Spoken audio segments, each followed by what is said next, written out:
Welcome in, everyone. Hello, everyone. Thank you for the raid, Aaron. Hello, Creature. Hi, Apple. Hi, Kurt. Hi, Lady M. Guys, this is a new band of characters we have today. This is going to be a little bit of an experiment. We're gonna see what the characters do, and perhaps we'll come back to these characters down the road. But we're just gonna jump into it. We're going to first introduce everyone. Introduce yourself, plug anything you want to plug, and introduce your characters. It doesn't have to be super in-depth. Name, race, class, all of that. We'll start with M. Hello everyone. I'm SquareMeylix. I go by Meylix or May or M. You can find me twitch.tv/SquareMeylix and across like pretty much all socials as SquareMeylix. And that's it. Oh, and my character is hold on, my chat is already spamming stuff in my ears. My character's name is Syria. She's a elf cleric. She's a Vermont utility cleric, and that's kind of all I'm gonna say about her. She's really into flowers, so I'm excited. I'm very excited. Yeah. Cool. Shockwave. Hello. I am Shockwave. I'm a Sea of Thieves main, and I'm excited to play Dungeons and Dragons. This is my first game as an adult. Last time I played, I was 8 years old, and our babysitter came home and would DM for us. So excited to do some RP and do this as a thing. My character is Kassarris. He's a human priest, and we'll find out more about him and his plans. Nice. Matt. Yeah, hi everyone. My name is Matt, and I have nothing to plug, but I will be plugging my character by the name of Tychondrius, also known as Tycho. But Tychondrius is a Firbolg. He's kind of a rather tall, kind of gangly kind of guy, but he also is a druid of Druid Circle of the Stars, and is kind of drawn by this order of knowledge to the group here, and we'll see what else we can uncover about Tychondrius. Nice. Ant. Yeah, hi everyone, I'm AntDX1. You can catch me playing mostly Sea of Thieves on twitch.tv/AntDX1. My second streamed campaign, first one was also with Myriad. Tonight I will be playing the Dwarven Druid D. Yeah. And Katie. Hi, I'm Katie. You can catch me on Twitch as Katie Pierce, 2 E's at the end. I also dabble in the Sea of Thieves arena. Rip arena. And my my character's name is Zora Vandal, and she is a Dragonborn sorcerer. She comes from a noble family, and so she's kind of off on her own, and a lot of her actions tend to kind of lay shame upon her family. And that's all I'll say for Zora's behalf. But let's see what the story brings us. And I'm Myriad. This is my channel. If you're watching it on my channel, Myriad_X. And yeah, this is my foray into DMing. Yay! Love Woo! Anyway, we're gonna jump right into it if that's okay with you guys. Anyone have any questions? No? Nope. Let's go. North of the land of Kilshiag sits a land beyond the wilds. Ascaria is vast, boasting beautifully breathtaking landscapes, yet we find ourselves in the most undesirable of places, the Deserted Expanse. The rolling dunes of the expanse reflect the blazing sun above, leaving no reprieve from the heat that makes you feel as though you are cooking from the inside out. The insatiable thirst only worsens when the wind picks up, causing sand and dust to fly every which way, leaving your mouth dry and chapped. It has been nearly a week, spending your days under the scorching sun and nights suffering the whiplash of temperature as it plummets to freezing cold. Stranger still are the frequent lightning storms that seem to come from nowhere. It was elemental anomalies such as these that has drawn the party here. Each of you has been recruited by the Order of the Knowing, an organization devoted to research and the pursuit of knowledge to look into these strange happenings, which has led you all to the Deserted Expanse. Rumors have circulated for centuries of a library hidden deep within the desert, one with knowledge and secrets of millennia's past. And thus, here you are now, searching for this so-called library like a needle in a haystack. We are going to go around and properly introduce your characters, describe your characters, and also say why and how you were recruited by the Order of the Knowing. We'll start with M. Okay. No pressure. Do you want it like you want us in character? Whatever you feel comfortable with. Fuck, why do I have to go first? Okay. No pressure. Oh, well, I've been practicing the voice all day and now I'm nervous. No, I'm just kidding. So I'm Syria. I'm super excited to be here. I don't actually remember why I was recruited, but I really like helping people. And so I figured this would be a really good opportunity to help people. I'm excited to be here. And what does Syria look like? Oh, so I'm really femme. I've got like a whole bunch of flowers that seem to just grow out of my hair. I don't know how they got there, and I really like braiding things. And oh, my hair is bright pink, which is really fun too. And I'm a half elf, so I have these really pointy ears that sometimes I put earrings in. And don't be afraid of my heavy armor. It's just a gift from my mom. That's pretty much it. Okay. Kassarris.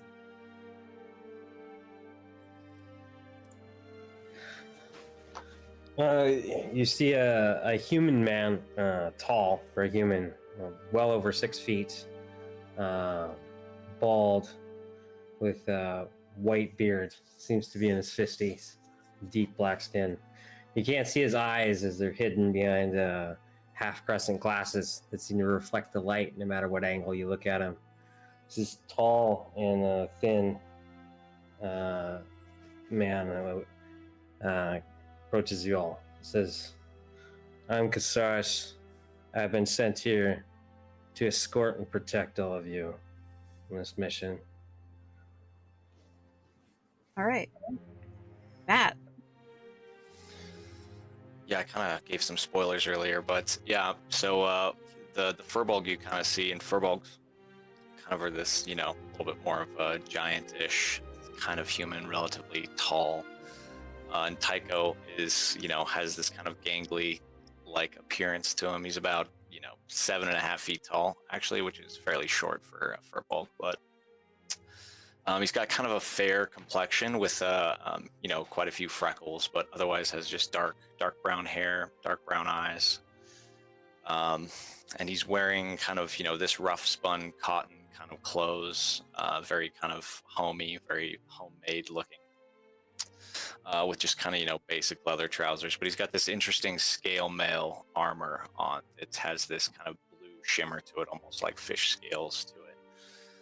And he kind of walks around with this like long wooden staff that almost looks like kind of a gnarled root that just got pulled up out of a tree or something like that.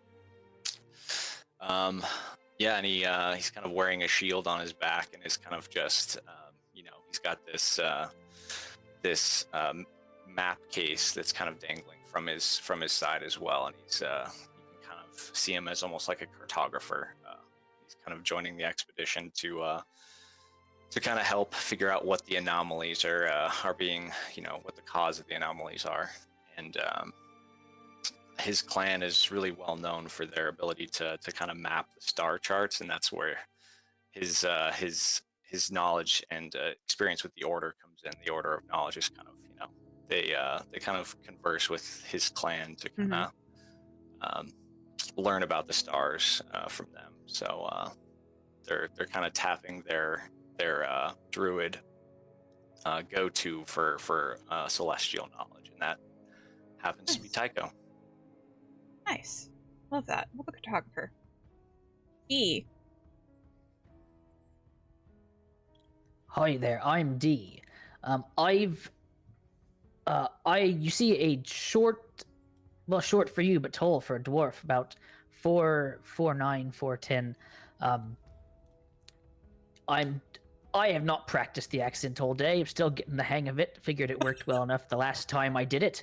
Might as well give it a shot this time too. So he's got black hair, black beard, very scruffy. You see a man who looks like he's out of place no matter where he is, between the metallic armor, the shield with a clan symbol on it, as well as the clear dirt on his clothes and more naturalistic aspects of clearly being used to traipsing around in forests and working with animals pretty much all the time. He's a dwarven shepherd, and none of that makes a lot of sense. So as for why he's recruited, he normally posts up outside the Shandoifel Wilds. He has a homestead that he keeps just outside of there, and occasionally the Order of the Knowing Was It will contact him and have him help to guide them through some of the tamer parts of the Shandoifel Wilds. He doesn't get too far in because that shit's scary, but he, they employ him every now and then to go around the edges. He's developed a rapport through the Order, so I guess they need his expertise for something. And last but not least, Zora. Hello, I'm Zora, and as you see me now, I stand very tall at 7'3". Very calm demeanor, very introverted, lots of black scales, completely black, dragon-esque, and lots of just plated armor that kind of fades into my skin. So very like ethereal armor, well kept. And the reason I was, I guess, picked up by the Order of Knowledge is due to my sorcery and my sorcerer abilities. It's something that my family, we've had a lot of sorcery in our bloodline, but I've developed this type of magic that unfortunately isn't of use to my family and has kind of made me an outcast. So I figured that I might be of use to the Order in order to discover any magical traces that might have led to this ominous, library, and what could be the source of that. I just want to comment that I just love that everyone is a caster of sorts. We did not care about party composition. I said go for it, and you guys went for it. So, all right. It is the 10th day of traversing the Expanse. You are equipped with rations to last you a month, but you've all found yourselves to realize that is not a matter of physical capability of lasting here, but mental fortitude. You've all grown wary as you trudge through the sand that seems heavier now than it had previously. Around you are nothing but sand dunes for miles, a monotony of browns and beige. I would like everyone to roll a perception check.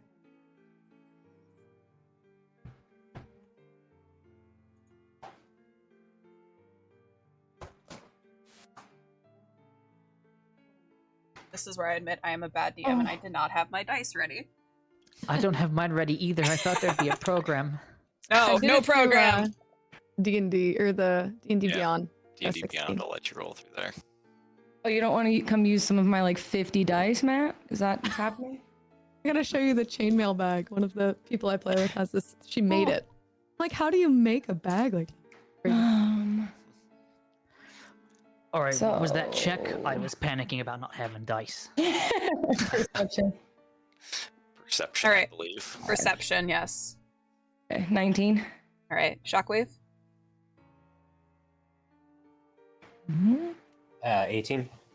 All right, Matt, what did you get? I got a 14. Okay, Ant. 18 as well. Okay, And 16. Perceptive bunch. yeah. Yes.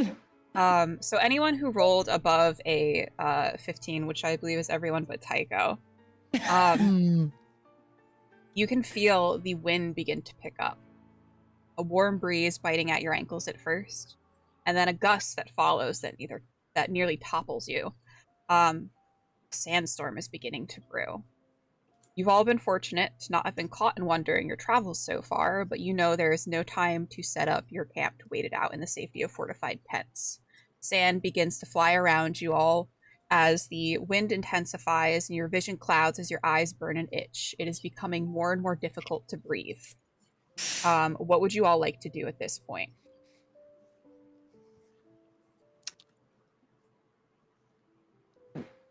What a great question. I'm gonna I don't know who's next. I'm gonna look at Katie. What was your character's name? Zora. I'm gonna look at Zora and be like, is this normal? Have you been in this before? Oh, I'm gonna reply with, no, I've never been in this part of the world before. oh, And it's new to me. it's really stinging my eyes. I don't. Oh gosh. She's just like, Maybe we can shield you. should we From the find sand. somewhere to go? If you guys Okay, want to like, give me turns to the another perception check. Who? Ooh, okay. Give me another perception check. Everyone can make this perception check. So No, it's a natural one. Ooh. Oh You don't see anything. You have sand in your eye. no. Yep. I got 15. an 8, so I'm not doing much better. Got a 19. Okay.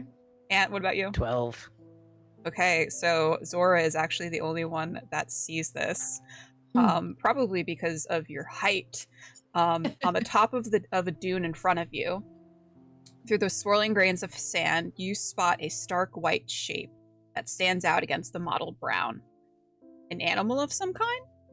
It seems unbothered by the flurry of sand and other debris blowing every which way, and you almost feel as though it is looking at each and every one of you for a moment before it dips down, disappearing behind the dune.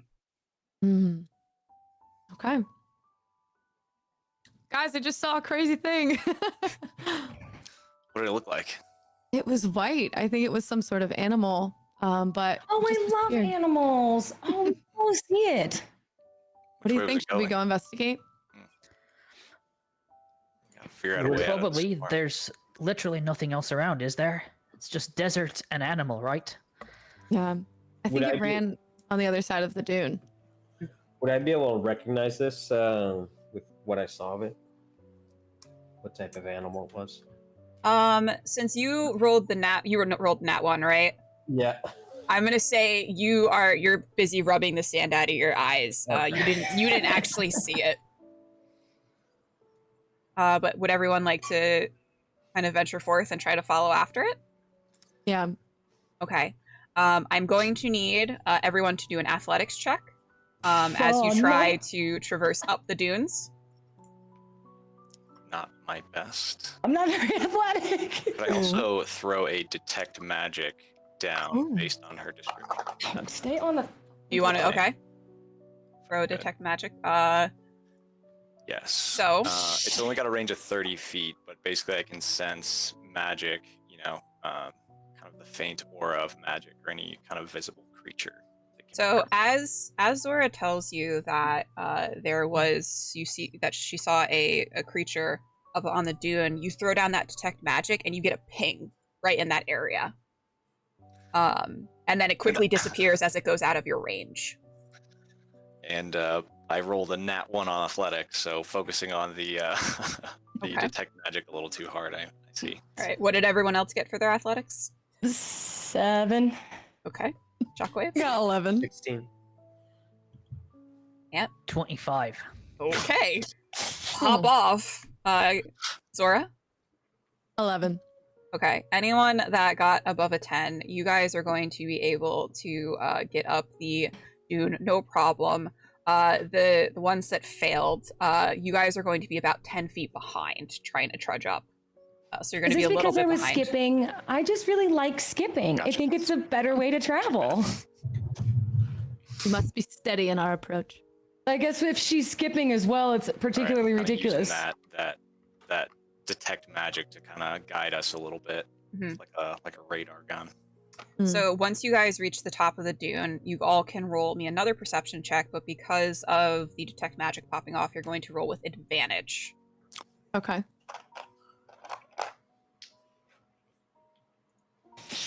Oh.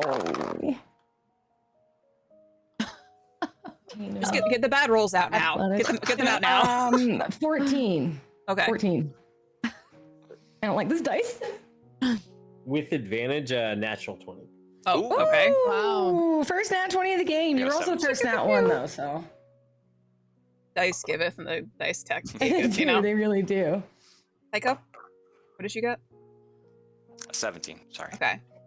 D, what'd you get? 9. Okay. And Zora, what did you get? 1. Okay. So Surya, Kassarris, and Tycho, you guys, Kassarris in particular, are very easily spot that white shape streaking along the brown of the desert. Kassarris, at this point, you see ears. A rabbit of some kind. So you move as quickly as you can, your feet sinking into the sand with each step, slowing your pursuit of the animal. But you see its tiny form through the waves of sand like a beacon guiding you. It seems to pause every couple of yards, looking back at you over its shoulder as though it's still making sure that you're following it. And you can, again, see the telltale signs of rabbit ears. You're following after a white rabbit. It crests over another dune before disappearing once more, and as you trail after it, you feel the sand beneath your feet give out as you reach the top, and then you can feel yourself just sliding down an embankment. I'm going to need everyone to make a dexterity saving throw. Shit. Just straight dex? Yeah, straight dexterity saving.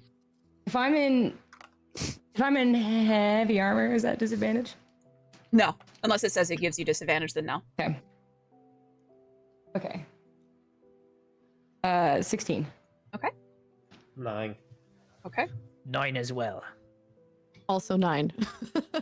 I got a natural 1 again. For What is two. with? Oh my god, no! My So Tycho, you are probably the heaviest amongst the group. You slip down first, and as you careen down the embankment, you reach the bottom in a heap. And to almost add insult to injury, all of your fellow companions land right on top of you, one after another, before D just plops down on top, like a little dwarf pyramid. Aww. cherry on top. Pardon me. But none of you suffer any injuries. You all take 1 point of embarrassment. That's about it. And as you all get your bearings and look around, you find yourselves in the mouth of a cave entrance. The lip of it overhangs, protecting you from the onslaught of the sandstorm, and further in, you spot the little white rabbit standing before a most curious mirror. The edges are gilded and swirled together into intricate filigree. It is leaned against the cave wall, so out of place, yet the dust and sand that coat it make it seem as though it has been here for a great number of years. What would you like to do?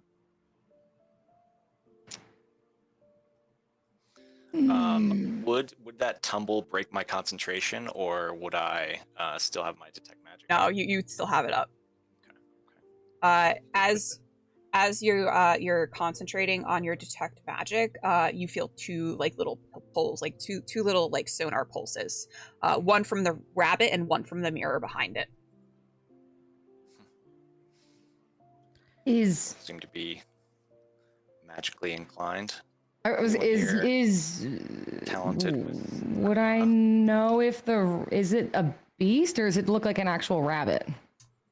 It looks like an actual rabbit, but if Tycho is sensing magic from it, there's something weird about this rabbit. Can I try talking to him? Yeah. I can, yeah. Because I can talk to animals. I can just- also, yeah. I think mine's Nice. beast though. Mine's a different spell. Sorry. All right. Dee, would you like to talk to the rabbit?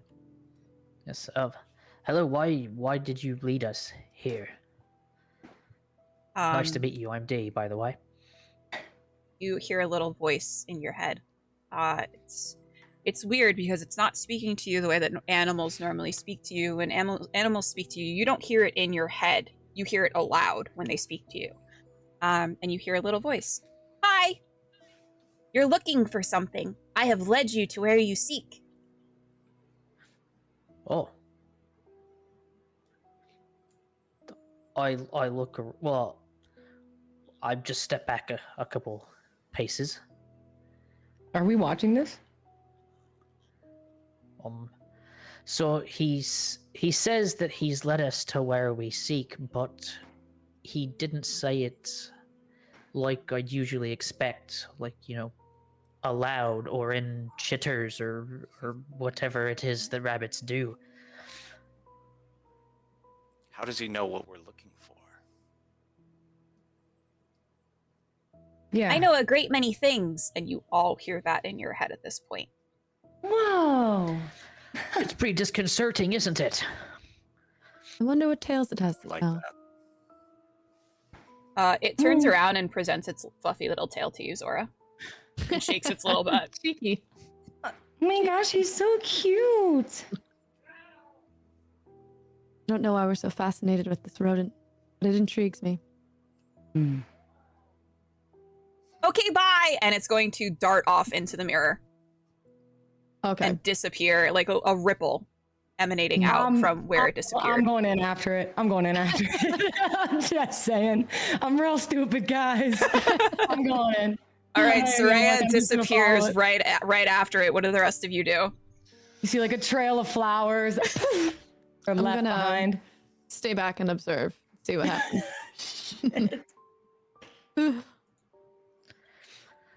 I want to look at myself in the mirror. Is it just the normal mirror?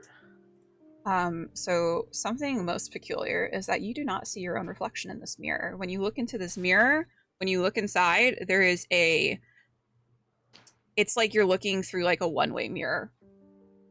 You look inside and there are rows and rows and stacks of shelves and books and tomes and scrolls.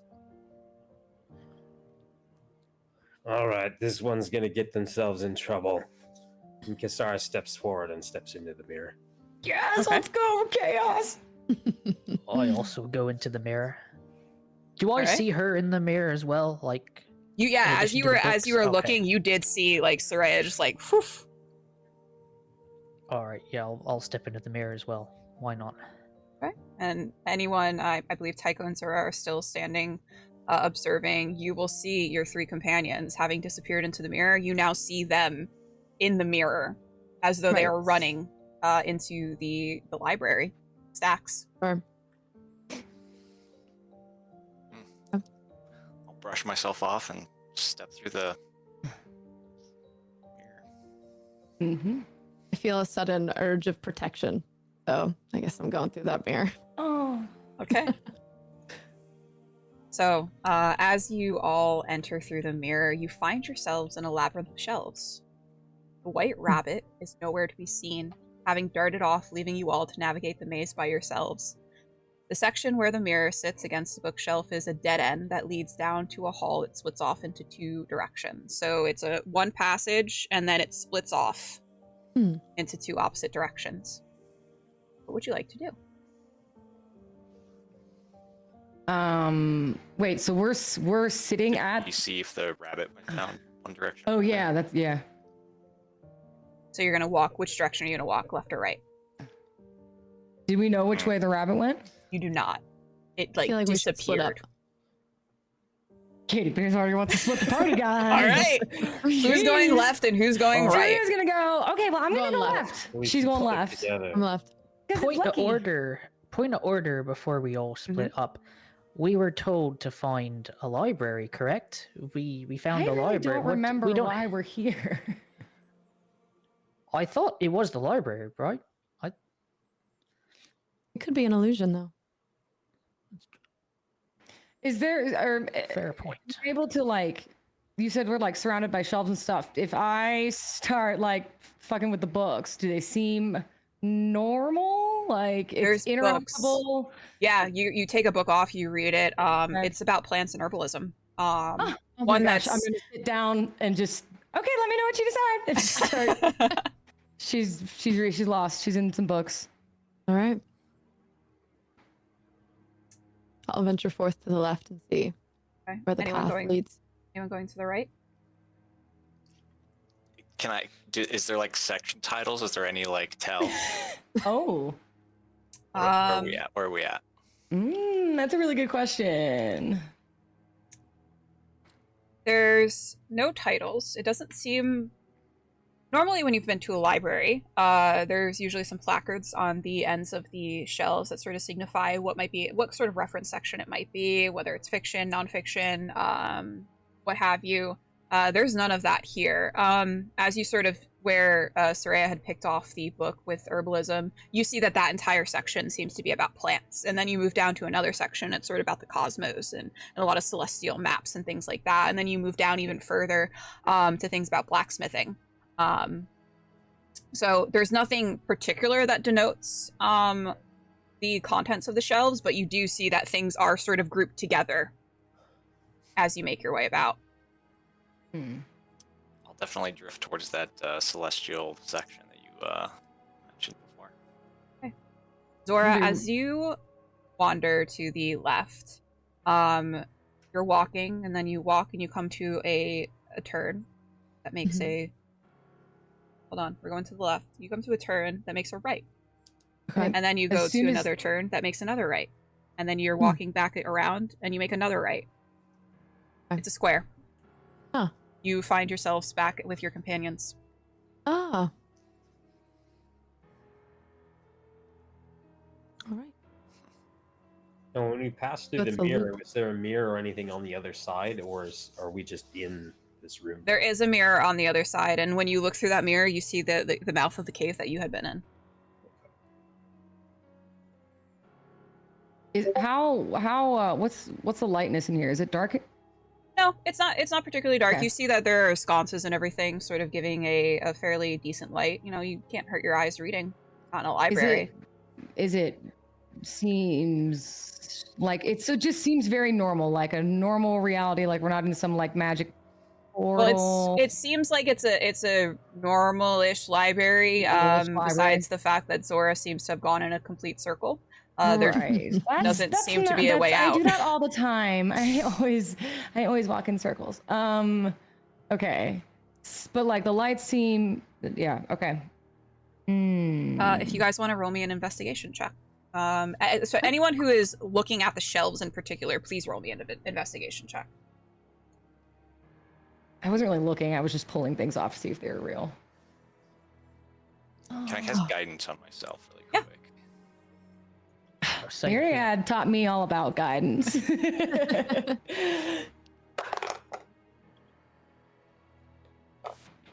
Can I look around specifically for like doors or anything else, or is it just for? You can look around for corridors? doors. If that's what you want to look around for, yeah. Yeah, is it just 4 corridors of just shelves on either side? Then? That's what it seems to be like. You're just in a little corridor and it leads into the square, and it just loops back around on itself. There doesn't seem to be any way out. At least no, like, not a corridor or anything. It's a 12 on investigation. Okay. Soraya, what did you get? Oh, I didn't roll. I figured. Tycho, what did you get? Tycho got a 9. Okay. D? Oh, 19. Okay. I Zora? got a 2. I'm just reading my book over here, not looking at anything. Zora, what did you get if you rolled? I got a 7. Okay. D, you're actually the only one who notices this. Oddly enough, and I am poking fun at your height here, you're walking and looking at the shelves, and as you're looking up, you spot 4 particular tombs that stand out from the others, and upon further inspection, you see small symbols etched into the spine of each of these books. A sword, a wand, a pentacle, and a cup. If you tell the others about this? Oh, I guess I'd have to because I can't fucking reach them. Over here. What? Zora, Yeah. could you... those books up there, way up high, you seem very well equipped for this. They look Sure. odd, and I'm kind of curious, but I mean... Let me grab It's a them. bit embarrassed. Thank you. We'll investigate together. appreciate it. So, Sorry, Zora, I as stepped in you go to grab one, you hear a click, and it doesn't pull out of the shelf. You just hear a click, and Seems when you let it interesting. go, it clicks back into place. I don't want to investigate further. if you would like to roll me, and anyone can roll me this at this point, an Arcana, History, or Religion. Whatever is your best one, you can roll. Ooh. Yes. Yeah, Tycho is definitely interesting. Oh. Oh. No. What'd you Man, I get? gotta switch dice. 17. Okay, 17. I got a 22. 5. E. Natural 1 minus 1 would be Okay. 0. So Tycho and Zora, these are tarot suits. Hmm. And you know that tarot suits represent a great many things. But one thing in particular is seasons. Each of the suits represent a season. Wands represent summer.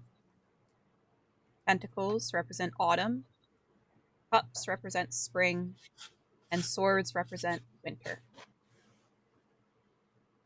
I'm gonna tell the group.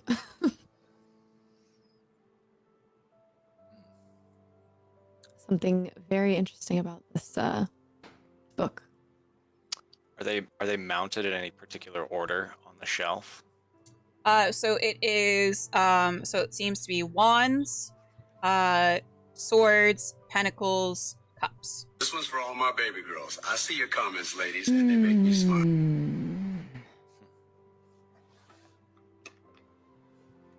Do they all make this similar clicking sound when you pull the... Which one do you pull? I just want to pull the first one you said, wand. Oh. Wand. So you pull wand, and it clicks, and then it returns back to its normal position. I'm gonna pull the we haven't pulled the pentacle yet, right? Mm-mm. Okay, I'm gonna pull that one and see if it does the same thing. Pull it, click, and then it clicks back in position. And then I'm gonna go whichever one we haven't pulled yet. I'm gonna pull that one. I want to see if they all four do the same thing. You pull cups, it clicks, it does not. Hmm. So I'm gonna Back. turn to Zara and go. So it's supposed to be like the order of the seasons, like you were saying, like Yes. fall, winter. So this one's first. Yes. I don't know what season's first, so that one's Spring. first. Okay. I think we should try them in that order and see what happens. Oh, I don't know what the order is. I agree. You were the smart one. Okay. Starting with. Well, I mean, Okay. Yep. it's So cups, right? cups is already pulled. Summer Okay. would be wands. Okay. So you pull that one and it clicks. Does not move. You Perfect. pull autumn next. Pentacles. Click. Nothing. And then winter. And then once you pull all of the books, at the center of the fork in the corridor, a passageway opens. Ooh. Spooky. And as you look, there seems to be some sort of reception desk. And a small bell sits atop of the rich-colored wood surface.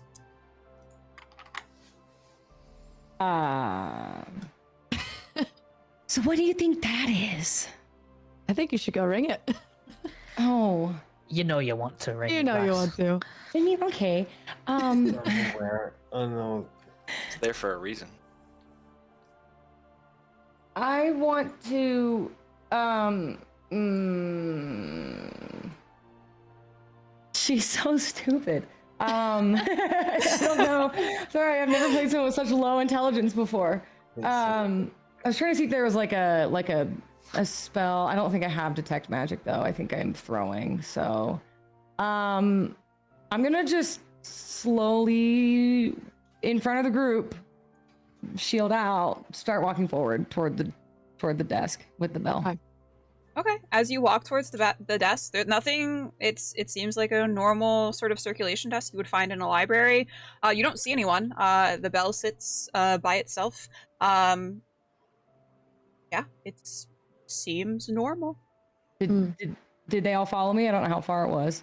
I kind of like turned to see. I followed. It's about 20 feet from where you guys had been Okay. pulling the books. Okay. slowly walk that direction. I'm gonna like take one of the flowers out of my hair, real kind of like pretty like, and I'm gonna set it down on the desk, and then I'm gonna pick up the bell and look around and just ring it once. Just once. Just once. Just once. You don't get an answer. I'm gonna set it down, and this time I'm gonna pull an even prettier flower out of my hair, like set it down, and this time I'm gonna pick up the bell. I'm gonna ring it like a maniac. What colors are the flowers that you set on the desk? The first one is purple, and the second one was red. So what you see is a little jarring because in front of you on the desk, a grin materializes, and then followed by something else. The nose, eyes, ears of a misplacer beast. Oh, I don't fuck with those. It sits poised on the desk, its tails kind of swishing in unison with each other as it stares and grins at you. Can I help you? Oh, guys, it talks. Hi, I'm Syria. We were looking for a library. I think. I'm not sure. Hi, what's your name? Name? Yes, what's don't be rude, guys. Introduce yourself. What's your name? Oh, what's in a name? A library, you said. Well, you found one. This is the one that you seek. Oh, what is its name? What I is think your D- name? I'm D. Your real name? I mean, a name is just a name. It's Oh, it what I certainly call is. myself. Certainly is just a name. But we do give things power when we give them meaning.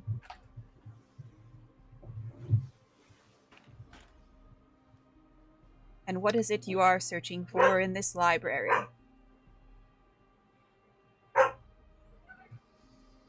I'm gonna kind of step out of the way so it can start talking to everybody else too. Its eyes sort of bounce on each of you. You guys want to roll like an insight check to just kind of like determine like what its deal is? Feel Sure. free. Yeah, that's great. 19. Insight. 10. 12. 20. 24. Oh. Okay, anyone with 16 or above? Mm-hmm. There's no malicious intent coming from it.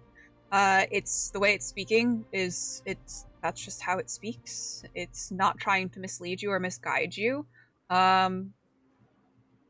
Perhaps its only way of communicating is with rhymes and riddles. But it asks you once more, what is it that you seek?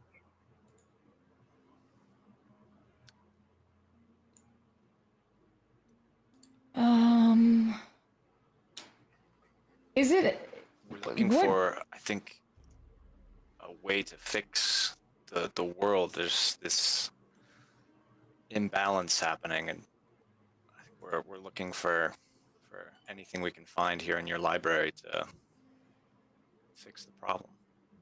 The grin widens a little bit. Oh yes, you may find the answers you're looking for, maybe this way, or that way. But most certainly once you've acquired the 4 keys to the repository, though I'd be wary of what lurks beyond. And then it'll point behind it.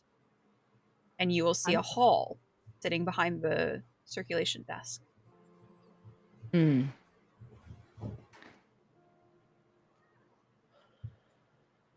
I'm gonna venture towards the hall.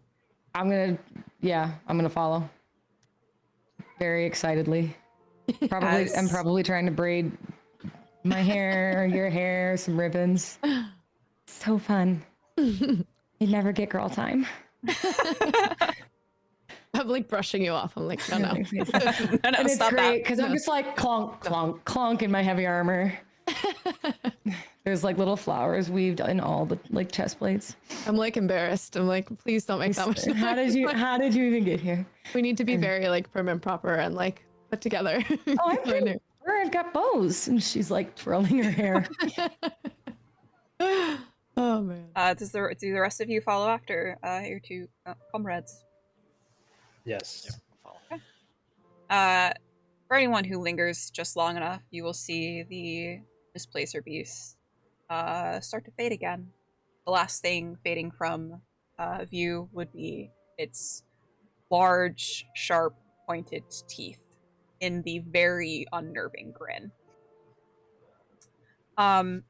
So as you make your way down the hall is lit by sconces.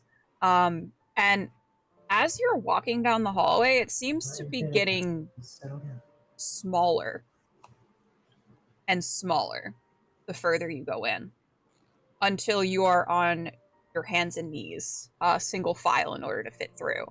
And especially for Zora and Tycho, you are able to fit in here, but it is a tight fit. Yeah. But you can see it. There's a light at the end. And when you manage to shimmy your way out the exit, you find yourself standing in a mosaic of mirrors. Every which way you turn, there are mirrors lining the walls, hanging from chains on the ceiling, others seemingly floating in midair. But you take notice of 5 significantly larger mirrors placed in a circle around the room. Above each of the gilded frames is a nameplate: the Arboretum, the Natatorium, the Planetarium, the Crematorium, and the Repository.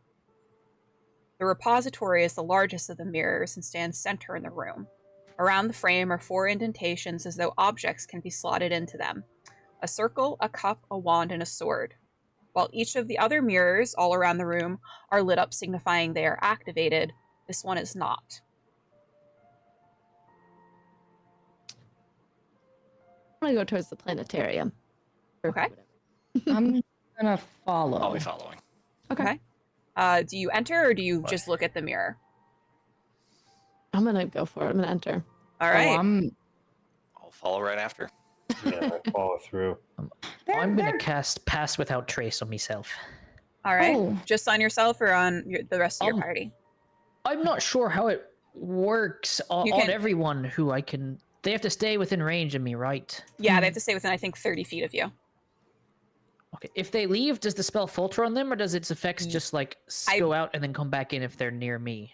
I'd have to read the spell. I think it stays. I think it stays though. All right, but yeah, I'll make the ruling that it stays for now. I'm not gonna rules lawyer you. On everyone, I think it's. I'll cast that to affect everyone. Okay. So that gives you guys an additional.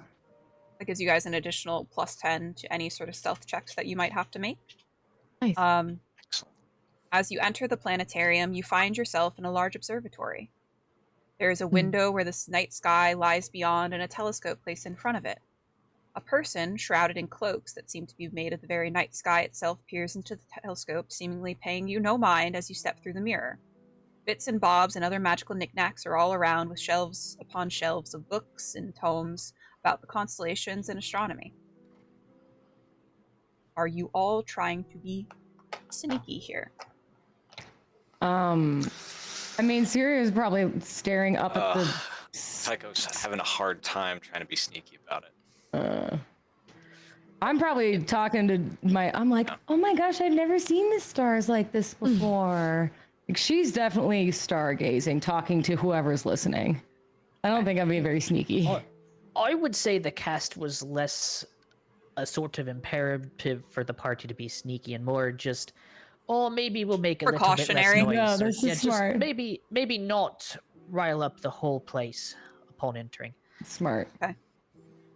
Since you guys are not really making an effort to conceal yourself, the figure, the person shrouded in cloaks, they do not move, they do not acknowledge you directly. They simply say, "Play yourselves." Their voice is monotone and very flat. Hmm. And you know you go that first. I'm gonna like nudge Tycho. Go. Come on, go say hi. I don't want to go first. Yeah, No, Tycho's I'm kind like of just nudging. like staring around, like kind of bringing in all the planetarium. It's a very, very cool place for him to be. He's gonna just kind of foolishly rush forward and stick his hand out and just introduce him. Tycho here. What is this place? I'm so flabbergasted. The creature kind of looks away from the telescope. When you look at it, it looks at you. When you look at it, its face is just a blur of black and two wide eyes that are just like a shining starlight. Did you not read the placard? It is planetarium. Just any planetarium is. I've not seen one like this before. No, Or no. someone The like you. planetarium.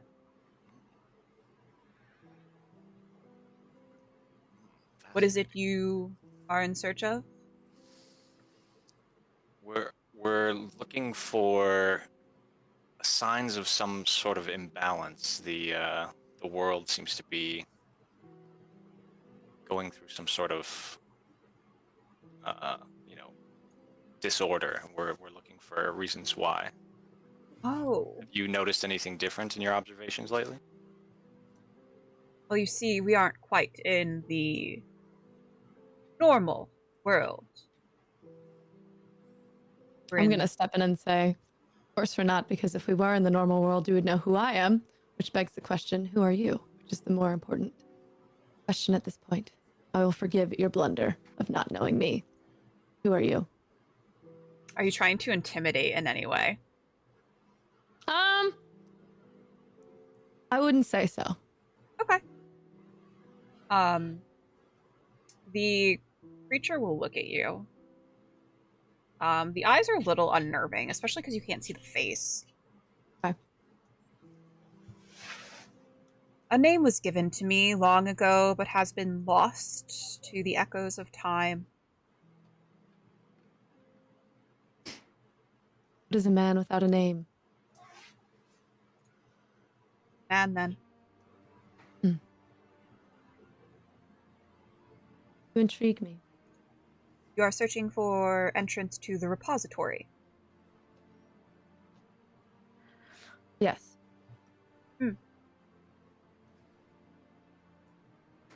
The creature seems to regard you, Zora. Yeah. The sort of almost brashness that you sort of introduced yourself with. There seems to be like a little gleam of respect. Yeah. The door there will have what you desire. Do so quietly, please. I am trying to concentrate. And then the figure gestures towards the other side of the room, where a small set of stairs leads up to a door. Before it kind of goes back to looking through the telescope. Okay. Thank you for your time. I will respect your studies. And then I'm going to go towards that. Upon closer inspection, you see 4 images set into the door. A sun, a star, a moon, and clouds. A small plaque sits at the bottom of the door reading, "Spark of life begins the trip. The random shapes then block and drip. The brightest orb that changes face leads to sparks of light that night do grace." Okay. Dang. Is my group still behind me? This whole time I've been silently watching while trying to braid Dee's beard or like parts of Dee's hair, and I'm like, Yeah. like, what's your favorite color? I've got a green one. It's like a little green daisy. Yeah. Like trying to put it, like she's just like slowly infecting the side of his face with like little like fade braids and flowers while you all are having this conversation. I like earth tones. Oh, I've got so many earth tones. She like pulls like a twig out of nowhere and like puts it behind your ear, and like little flowers start growing on it. I've got plenty. Okay. She's like, that's what we're kind of like within earshot, but I was not. She wasn't paying attention. Okay. Tycho and Kassarris, what are you guys doing?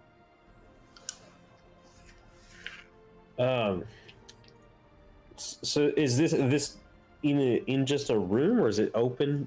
So it's almost like like observatories where been- they have the domed roofs. Mm. It's kind of like that. It's like a domed roof. But we're It's a circular inside of it. room. Yeah, you are inside of it. Mhm. There's shelves, there's bookcases. It seems to be like someone's study, this creature's study.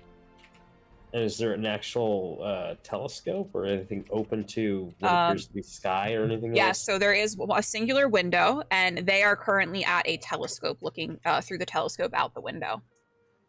And what can we see beyond the window there? The night sky, darkness, just and like- stars. I'm gonna refer back to the message that was below the images on the door. Just give that a read one more time. The spark of life begins the trip. The random shapes then block and drip. The brightest orb that changes face leads to sparks of light that night do grace. And the images are Oh. a sun, a star, a moon, and clouds. We'll go up and these images. Can we go ahead and touch the image of the sun? If you touch it, you feel it indent in. And Okay, it but nothing- stays indented. Okay, and then we touch the image of the clouds. Then You hear a click as it pushes in. and then the image of the moon or the night. Yep. Click. Then anything else happen after that? You have one more button to press. What was the last one? Star. The stars. We push the stars. Yep. Or So touch you push that in, and the door opens. Oh, And on green it- magic. Sits a shelf with a pillow, and on this plush pillow, the wand. Hmm. Ooh. I'm going to take that. I'm very familiar with wands. You'll notice that it's not like a wand you've ever had before. You've ever seen Okay. before. You feel a magic in it, Okay. but it feels more like it's a. You would know the spell Arcane Lock. Mm-hmm. It is a spell which you use in order to magically lock something, a door, a chest, whatever. Right. And most of the time, you're able to open Arcane Lock with like a spell like Knock. Sure. Other times, you're able to open spells like that with something that bears the same magical signature. Right. That is what you are sensing on this wand. It has a magical signature on it that is means to open a lock of some kind. And Okay. the Misplacer Beast did say something about keys. Right. I'm going to turn to the group and say that I feel like this could have some effect on the repository. I think that we need to investigate the other rooms. One of the Okay. 4 keys, maybe. Yeah. Okay, that makes sense to me. The person, creature, whatever it is, standing there will sort of wave you off after you've gotten what you came for. Be Okay. gone if you have what you desire. Bother me no longer. Mm-hmm. Okay, Can I- bye, Mr. can I- Scary Eyes. I'm going to thank him once again before we go. This man, can I do an insight check to see if he's just going about it his way? Do I have any idea of like what he actually is? If You can roll me. Don't roll me an insight. Roll me an Arcana. Arcana, okay. It's 19. good roll. You. So Fae, for all that you know, are make believe. Right. However, you have heard and read a great deal of stories about things called hags. This is a night hag. Ah. I resonate with that. I get it. Okay. Would you guys like to leave the planetarium? I'm skipping out. Bye. Yes. On my way out, can I kind of Clunk. look for like some maps or something? Anything I can like take a glance at? I'm just Yeah. thirsty for some. Would star you like maps. to do so stealthily? Yeah, pass that trace. No, I don't want to come off as Trying to steal something? Yeah, exactly. Just kind of looking around. As you kind of go through and look at you're gonna pick up one particular chart. The creature will stop what it's doing and stare at you, but it sees your intention and sees that you're not trying to take it, and then it goes back to what it's doing. As you look at this star chart, it's very bizarre. It's bizarre in the way that this is not a chart of the sky that you know it as it should be. It looks like this is a sky chart for the world many, many centuries ago. This is old. This is very, very old.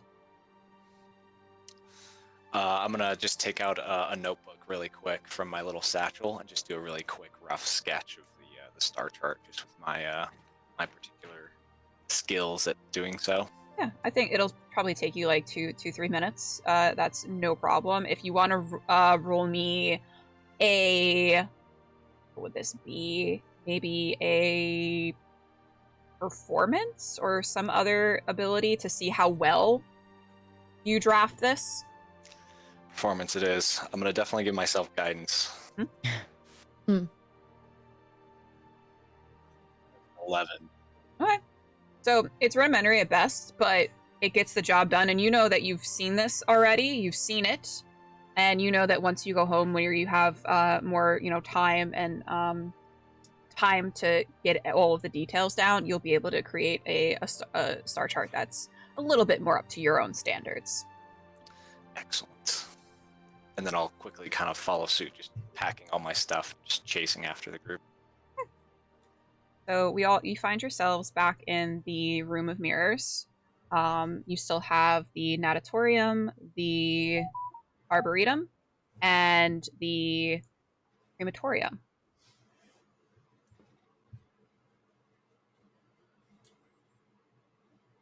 One would you like to go to? I'm gonna turn to Zara and go, so why did you pick that room first? Is that like the seasons again? We have to do it in a certain order, or you just kind of picked it? I feel like I resonate more with the stars. Oh, I figured we'd go towards the stars. They've I always like served me stars right. too. Yeah. Okay. Well, anybody is? else? Anybody else have anything that resonates with them? We could pick that room next. I do know that there's a room with some pretty trees and pretty flowers. Oh, we should. Oh, I'd quite like the arboretum as well. Sounds like you Oh, might like that's what that word means. I've never heard that before. Okay, yeah, we should do that one next. Hi, you lead the way. She starts skipping, but you're gonna have to help her because I don't know if she knows how to read that word. If someone kind of points her in the right direction, Just grab her by the shoulders and point her. just kind of, and Lead again, her like in. the armor is just clunk, clunk, clunk, clunk as she's skipping the whole time. Are the mirrors marked with symbols too to help her out? Or just the No, words? unfortunately, just the Oh. placard Yeah, with the words. I really like picture books. I'm a big picture books girl, so so she'll skip into the mirror where all the plants are. Hey. So everyone's going? I don't like to assume that everyone's following suit, but just want to make sure. I'll follow out of Sure, protection. false. Somehow the dummy has just the need to protect. The need to protect has become strong. Yes. Shit, this idiot's mine. Come on. Come on, let's go. As you enter the arboretum, you are immediately enveloped in a symphony of colors, fragrances, and textures that awaken the senses. The air is filled with the sweet scent of blooming flowers, and the gentle rustle of leaves in the wind mingles with the sound of the occasional bird chirping, creating a soothing background noise. You're so overwhelmed by the lush scenery, you nearly miss the long wooden table sat amongst the flowers and the person sat at it. A man with dark hair and dark eyes, mumbling to himself, books upon books and scrolls upon scrolls surrounding him on the table. He reads through them voraciously at a pace none of you could comprehend. On a plate in front of him sits a single seed. He tosses the scroll he had been carefully reading aside and reaches into his pocket, bringing out a small vial of sand, sprinkling it atop the seed and whispering an incantation, watching, waiting, expectantly, but when nothing happens, he lets out a huff and leans back in his chair. I'm gonna kind of skip up to him, and instead of sitting at the table, I want to lay down in the grass next to him and start taking off my shoes, and I want to like get all up in the grass. Is there like, because you said it's pretty like green and stuff, Yeah. and I'm gonna like kind of like be like laying on my back like amongst this field or this grass, like feeling it, and I'm just gonna say to him, this is really nice. Are you okay? He's gonna like look a little startled. He's gonna look down at you and go, oh, do I know you? No, I don't think so. She's not even like looking at him. Oh, She's like, I don't think so. I You just know really me. like it in here. She looks and she goes, no. oh. Is there something I can help you with? This seed is given to me, and it is said to bring back memory. It seems I have lost mine. Oh, But nothing I seems lose to my make it memory all the bloom. time. Oh. He kind of, there's like a look of like, oh, kinship. Like, oh, we're both stupid. Yay. Well, that's okay, because if you lost this memory, that just means you've got room for new ones. She kind of sits up now and is looking at him. He considers this like thoughtfully. I do suppose you're right. However, a memory is something that should be precious and something worth fighting for. I think I desperately want to know what it is I am missing.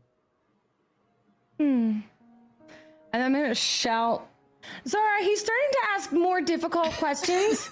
I gonna came come over. over because I wanted to play in the grass. I'm not just talking about memories.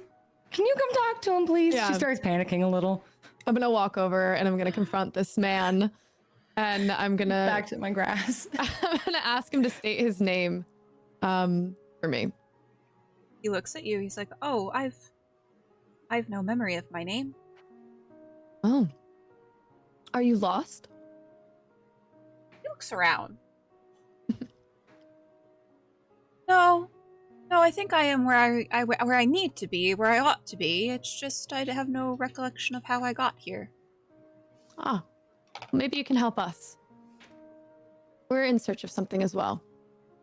A memory, perhaps. Knowledge, perhaps. But it seems like you are here for a reason. Maybe we can help you find your reason if you can help us find ours. Perhaps if you helped me jog my memory, I could help you find what you seek. Hmm. And he'll point down at the seed on the plate in front of him. Okay. It's like looks almost like a sunflower seed, maybe. Nondescript, honestly. There doesn't seem to be anything special about this seed. But I was given this seed and told that it can help with memory loss, and I've tried everything. I have tried planting it in lush soil, wrapping it in a damp napkin. I've even just tried sprinkling sand on it, thinking maybe it might grow in the desert. But nothing seems to be working, and I've been scouring these tomes and scrolls for something, and nothing is working. Can I cast... Oh, hold on. Variety of plants in this area. Can I cast plant growth on the seed? Yeah. What does that spell do? Channels vitality. It channels vitality into plants within a specific area. There are two possible uses, either granting immediate or long-term benefits. It's one action. Any plant within range, 100-foot radius.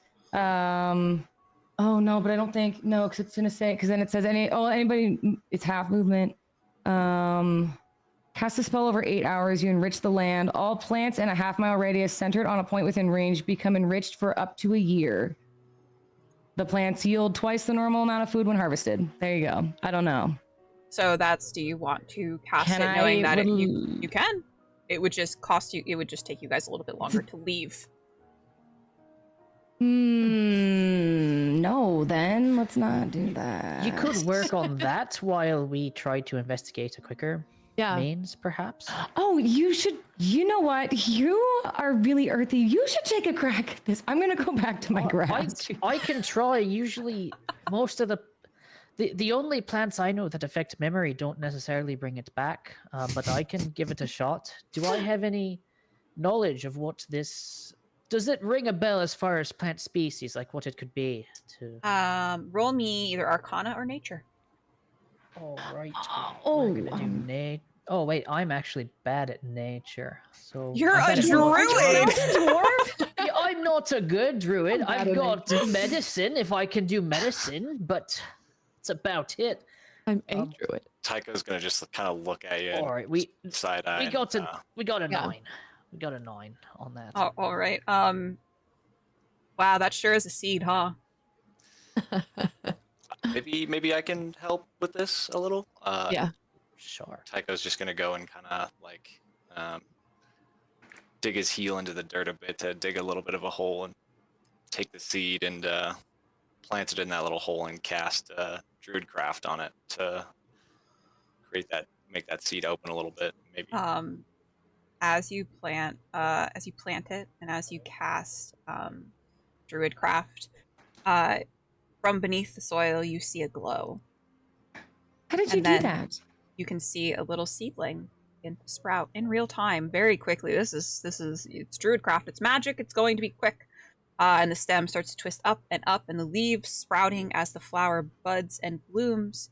Its red petals opening reveal a coin, a pentacle engraved on its face. I'm gonna get real close to it. It's a look at the flower. You just made a flower. It's so pretty. I don't want to touch it, but I'm definitely like down on my hands and knees, eye level, staring at the flower. The man is you've done it, and he will sort of reach down and grab the flower. He kind of tosses the coin. He doesn't need that, but he reaches down and he plucks the flower, and he's like marveling at it. You chase after the coin. No, I think I'm gonna save the flower. Never mind. Sure. I wanted to, but that's not character. She's staying. There's a pretty flower here. Who said that they were going after the coin? I did. Yeah, it was me. Okay. Tycho. He had flung it. You're pretty eagle-eyed. You're able to see that it landed just beneath the brush, and you go over and retrieve it with no problem. And the man seems to be, thinking. He's like, "Oh, should I make a tea out of it, or a salve? I don't know what a salve would do. Maybe a tea would be better." Teas are always better. You should definitely do a yes. tea. Yeah, I believe a tea would I be also great. recommend the tea. Ingestion. Yeah, see, that's 3 of us for tea now. Mm-hmm. I'll I'm bring sorry. The, Thank you I'll so bring much the, for your help. tea back over to Zara and the ND. All right. Have you found what you were looking for? Did you find your memory? Well, not yet. I haven't made the tea. Oh, But you did help me I'm so bloom the sorry. flower. I'm so sorry. I mean, Yeah. wasn't that coin what we were looking for? That looks like one of our symbols, right? It may be. Let me double check. Look at the coin.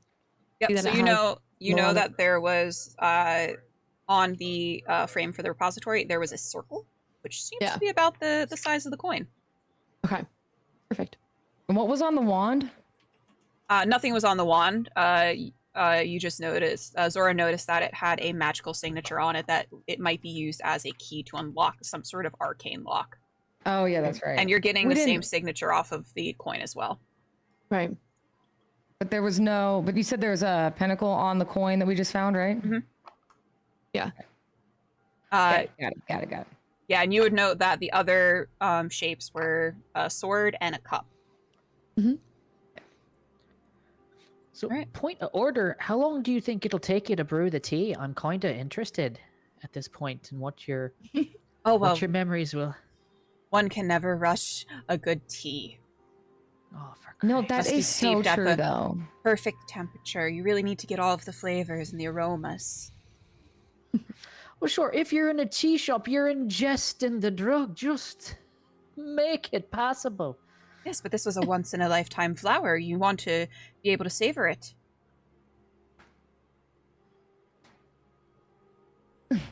Sure, you want to be able to save. I thought you wanted your memory back. Why are you not? Well, I do, but itching to I'm not get- a barbarian. All good things are worth waiting for. All right, we can make a note to come back. Jesus Christ! You Whoever have everything that you is. need for a tea, perhaps? Is there anything else we can? Oh no, and you'll notice on the table there's a teapot with some teacups and everything he would need. I'm going to try to start the process of getting us to leave, but I know it's going to be difficult. Just start walking. Yeah. Trying to like shuffle everyone towards the mirror we came through. Okay. So everyone begins to walk out, and you find yourself in the room of mirrors. There's 2 mirrors left, crematorium and the natatorium. Okay. Emma's resetting audio stuff, so she'll be right back. Okay. I'm going to take a back seat and let the others investigate the mirrors. Yeah. Where would we like to go next? I think we'll leave it up to Kassarris and Tycho. So what rooms do we have left then? The natatorium and the crematorium. Let's go ahead and go into the natatorium. All right.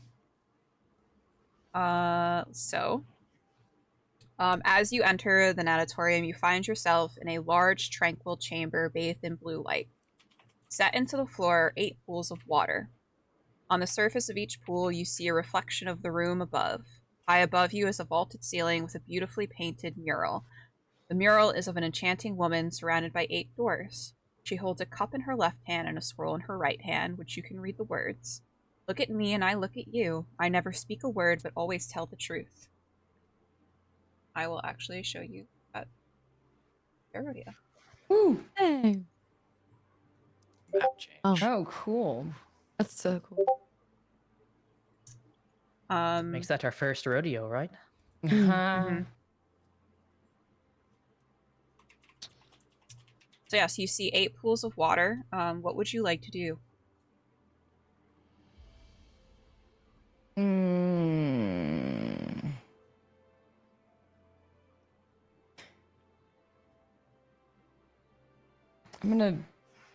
I have no idea. They all reflect the doors. Is that what it was? So they reflect the image above. Okay. Do you want to take a closer look at this? I think so. Yeah. Yeah, I'd like to take a closer look as well. Okay. So let me bring up another image. Oh, a raid. Woo! Welcome in, guys. Thank you so much, Bards. Oh, the Bards of New York. Hell yeah! Love that. Come on in. Thank you so much for the raid. So you see, this is what you see in front of you with these 8 pools. Actually, go.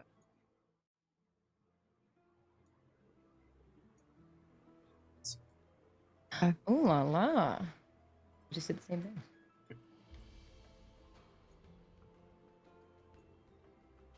Very cool. Cool. Which side of the room are we sitting on right now? So you are sitting at the bottom on the southernmost part is where you entered in. Okay. Gotcha. I'm going to start walking forward towards the pool directly in the middle. Directly in the middle? Okay. Yep. All right. I'm going to look. I'm going to. Can I make a general? I don't know. I kind of want to do like a general perception check to check for anything like traps and stuff, or just like anything that seems kind of off. Okay, so if you roll me a perception. Okay. Yeah, I think Tycho's gonna kind of like go around towards some of the pillars and kind of just check things out on the right side. Doing a similar 14. check. Sorry, Em. Okay, 14. Are you good? Reset M's thing. There we go. Was anyone else rolling perception for that? Yes, I was gonna roll one. Okay, go for it. Oh, I didn't even. Do you need a? Oh, you can cast guidance on yourself. Yeah. You don't even need my guidance, man. 11. Okay, so it's actually Syria who notices this. As you're sort of looking at each of the pools, you're looking at the pool and you're looking up and you're looking at the pools and you look over at the other pool and you're looking up and you're like, huh, think the reflection's a little bit different. Hey, Tycho, sometimes the stars not match the... Huh. Do you all see this? And she starts pointing it out to him. Well, reflections are always backwards, aren't they? I don't know. she's I just think it looks wrong. I don't really know why. Well, I'm just gonna move on, kind of understanding the airbrainedness of our cleric. Okay. I'm just gonna label Okay. the piece.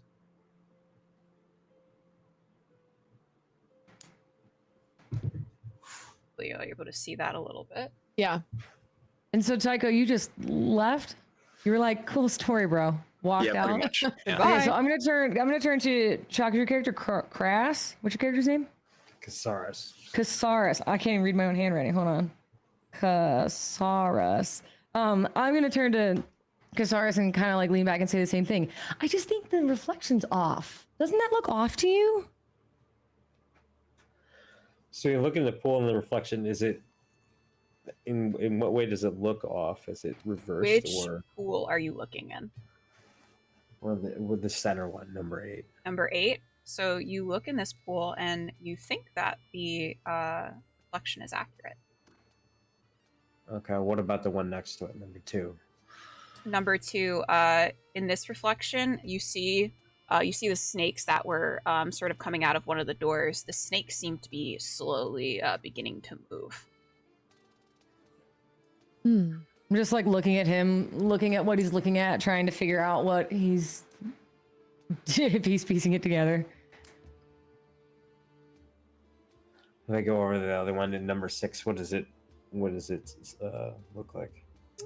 6. This pool, when you look into it, the reflection is almost like there's like a weird greenish hue to it. It's not clear like the other pools.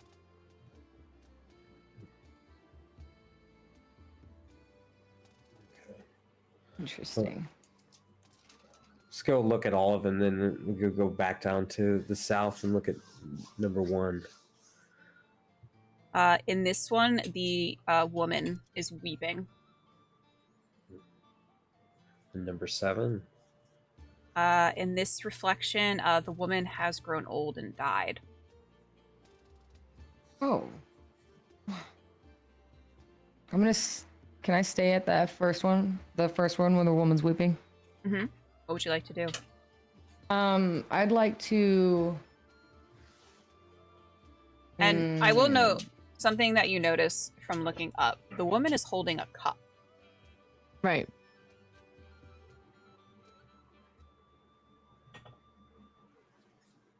I think I'm just gonna general...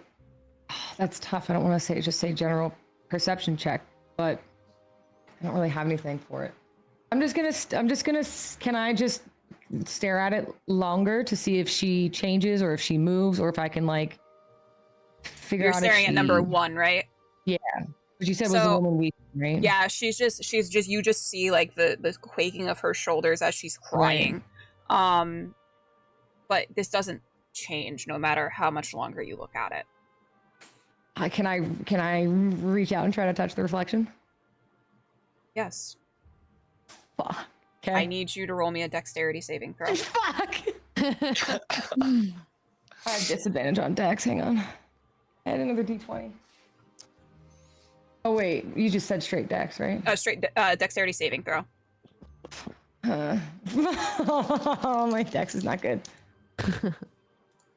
I should have guessed. That will be 6.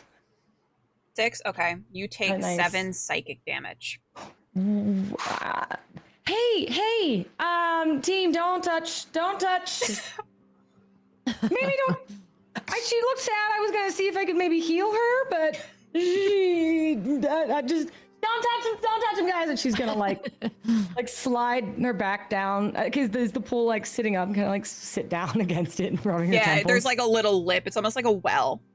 Yeah, I'm just gonna like kind of sit there and like sit in my stupidity. for a Yeah, you have second. like a really bad headache right now. It's It's okay, like just the don't worst touch. I migraine of thought I your could heal life. her. I was gonna try to heal her. Okay. Okay.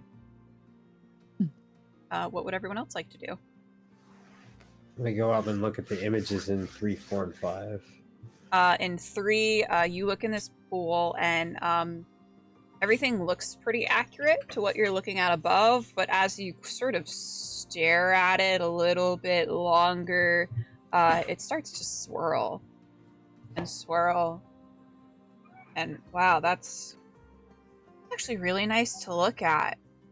You don't think that you want to look away. And you feel yourself sort of teetering as the water swirls almost hypnotically, and you feel yourself maybe start to tip forward a little bit. I need you to make me a wisdom saving throw.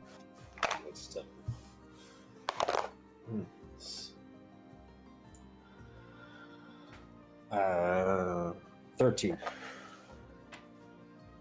So you are fine.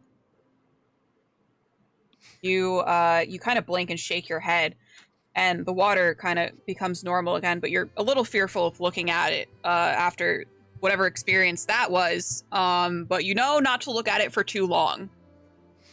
Stay away from this one. Don't look into it. So Okay. don't touch. Which one? That's 3. So he's nearby, right? Oh no, he's across the way. Touch. Okay. Got it. Still shouting. I'll go look at number 4. I'll start to walk over and kind of get closer to him as I see that we're starting to get hit by these pools. All right, so you one dumbass. Okay, it's just me. who's looking out for? I am. Okay. What is it that you want in life?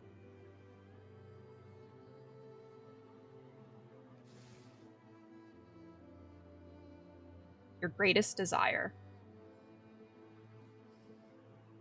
Am I hearing this? No, just what is, like, this is me asking you what your greatest desire is. My desire was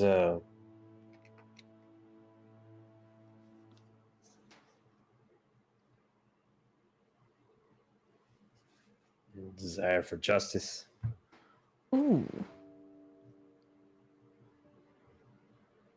A desire, perhaps for revenge, maybe?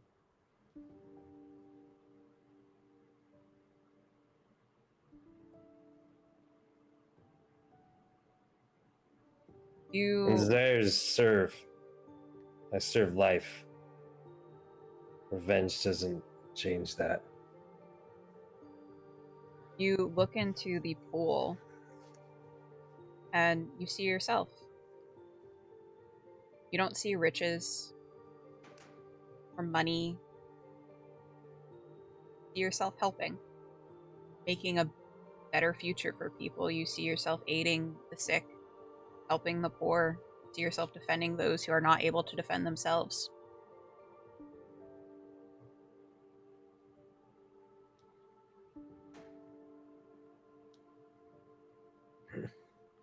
I'll turn away and look at number 5. Ooh. This reflection, that's pretty spot on. Doesn't seem to be anything weird about this one. Was it pool number 6 that was tinted green? Yeah. I'm gonna also just get up and start walking toward D, wherever D's at. I'm just gonna start making my way toward the group now. Okay. Where is D at? I honestly rolled a D8. I imagine he would pick a random one and just take a look at it, see what he can see. So I too is where he ended up, just on a whim going. Although he also wants to know overarching if there's like a story being told. Maybe there's, I don't know what people have said aloud versus in their head, but if he could piece together like how they relate to one another in addition So far, to you've how they been relate to told Stephen. not to touch and not to stare for too long.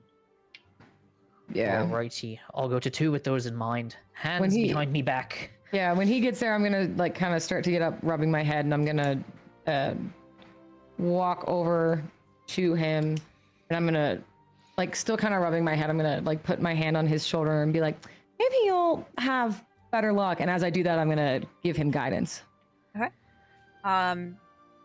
In 2, you'll notice that the, like I said before, the snakes are moving in the reflection, whereas on the ceiling they are not moving. The snakes are moving it. Do they sort of, is it like a GIF where it's kind of a repeated pattern, or does it seem like they're coming out and getting closer? How long are you staring at it? I'm an expert in animals, so I stare for a bit, kinda almost get tempted to get lost in studying, and then remember we're not supposed to look too long, so I kind of give it a glance. Like if you're looking at the sun a little bit too long, like, wait, I should look away from this. This is not good. And so you As you sort of remember, hey, not supposed to look at this, you see just coming out of the surface of the water, a little snake head pop up before it pops back down.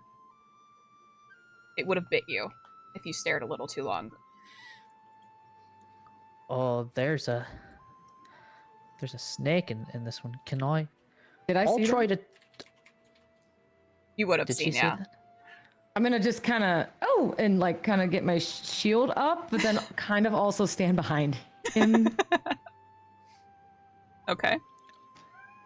I try to talk to the snake because I've seen it. I know it's there, so I don't look at the mirror. I look at the pool now as though there's a real snake that's just swimming around in there that I can't see.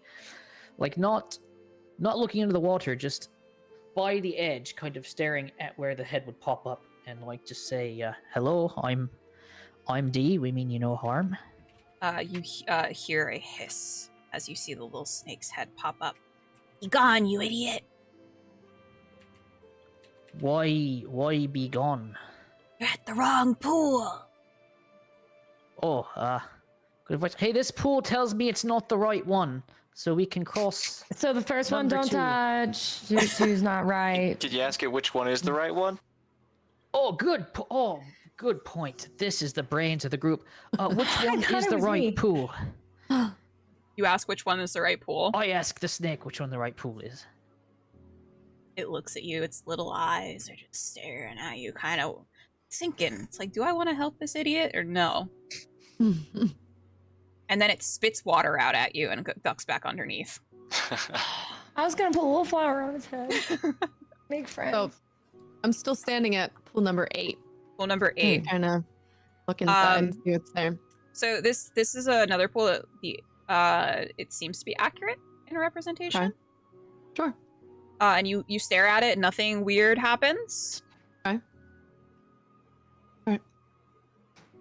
Can I like scoop the water from the pool or like put my hand in the pool? So you put your hand in the water and you kind of reach down and you feel the water. It's lukewarm when you first put it in. You feel the temperature begin to rapidly increase as it becomes boiling. Okay. I'm going to pull my hand out. I'm going to tell the group. There's something with this pool. It's very hot. Told you not to touch things, okay? And you are a dragonborn. What kind of dragon? A black dragon. Okay. Amazing. So you're gonna just take 2 points of fire damage from that. Okay. Got it. All right, we have 5, 6, 7. Someone said they were at 5, correct? Yeah. I'm still standing over 5. Okay. Yep, I'm over there with him. All right. So this is the only other pool that seems to accurately represent what is above. You're staring at it. Nothing weird's happening. The water's not swirling together in a hypnotic pattern that makes you want to fall and drown. Yeah, you're just staring at it. What do you do? I'm gonna place my hand in the water. You place your hand in the water. Nothing I'm going happens. to say be careful. You don't We feel told any them sort not of to touch. heat. And you reach further. And as you reach further, you can see the cup that's reflected in the water. What do? I'm gonna go ahead and take it. You grab it. You pull it out. You now have 3rd key.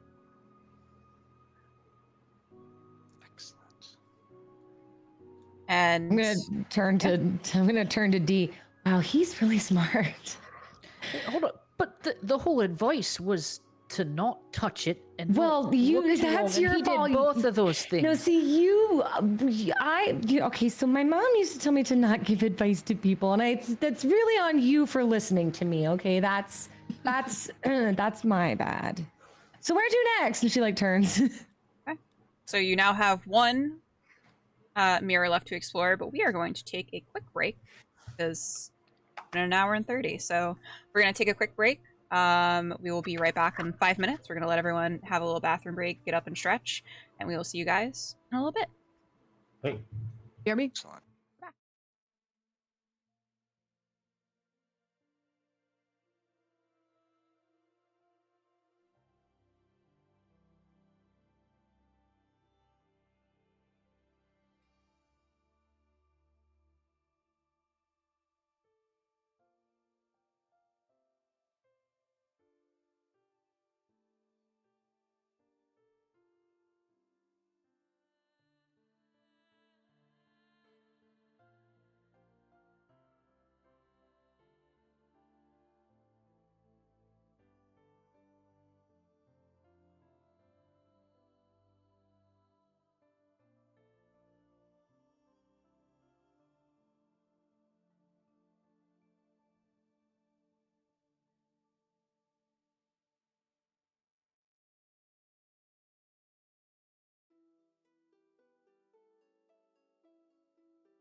Hi guys, we're back.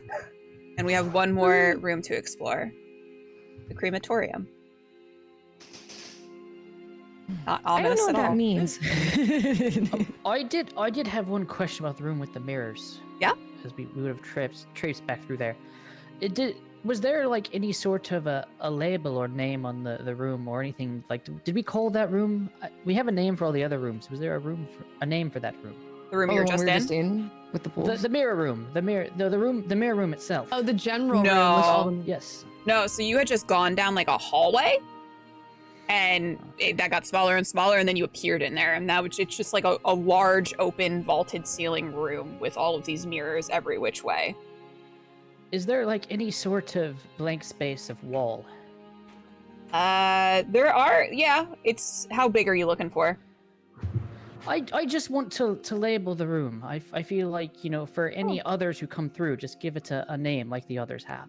So I would say like right above the little passageway that you guys had come out of, there will be like a little, probably like 5-inch spot to the right All right.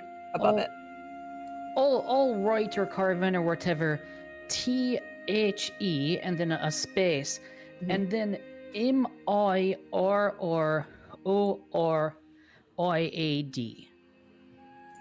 The myriad. Because it's a myriad of mirrors. He's gonna get murdered. And that will be my contribution to the history of this place. Now, future groups who travel through here will have a way to reference this room in relation to all the others. I just want everyone to know that what happens to Ant's character is not my fault. Siri's gonna turn back. Sorry, can you spell that one for me one more time? I just want to write it down if I ever come back through here. It's right there on the wall, but it's... I can't read. I don't know what that says. Well, how can you write it then if you can't read? Okay, can you slow down, please? MIR. Just draw it. Just draw it. Or IAD. Wow, you have such a way with words. You know what? Just for her benefit, I'm gonna add 3 mirror symbols to the top of it, just so anyone who's illiterate knows it's So, like, referencing a lot ovals? of mirrors.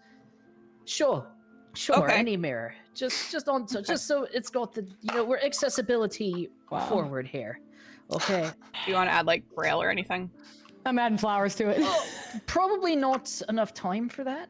All right. But So you're kind of can you- accessibility forward. I'm gonna like, hey, can you do that thing that the other guy did and make me some flowers we can put across there?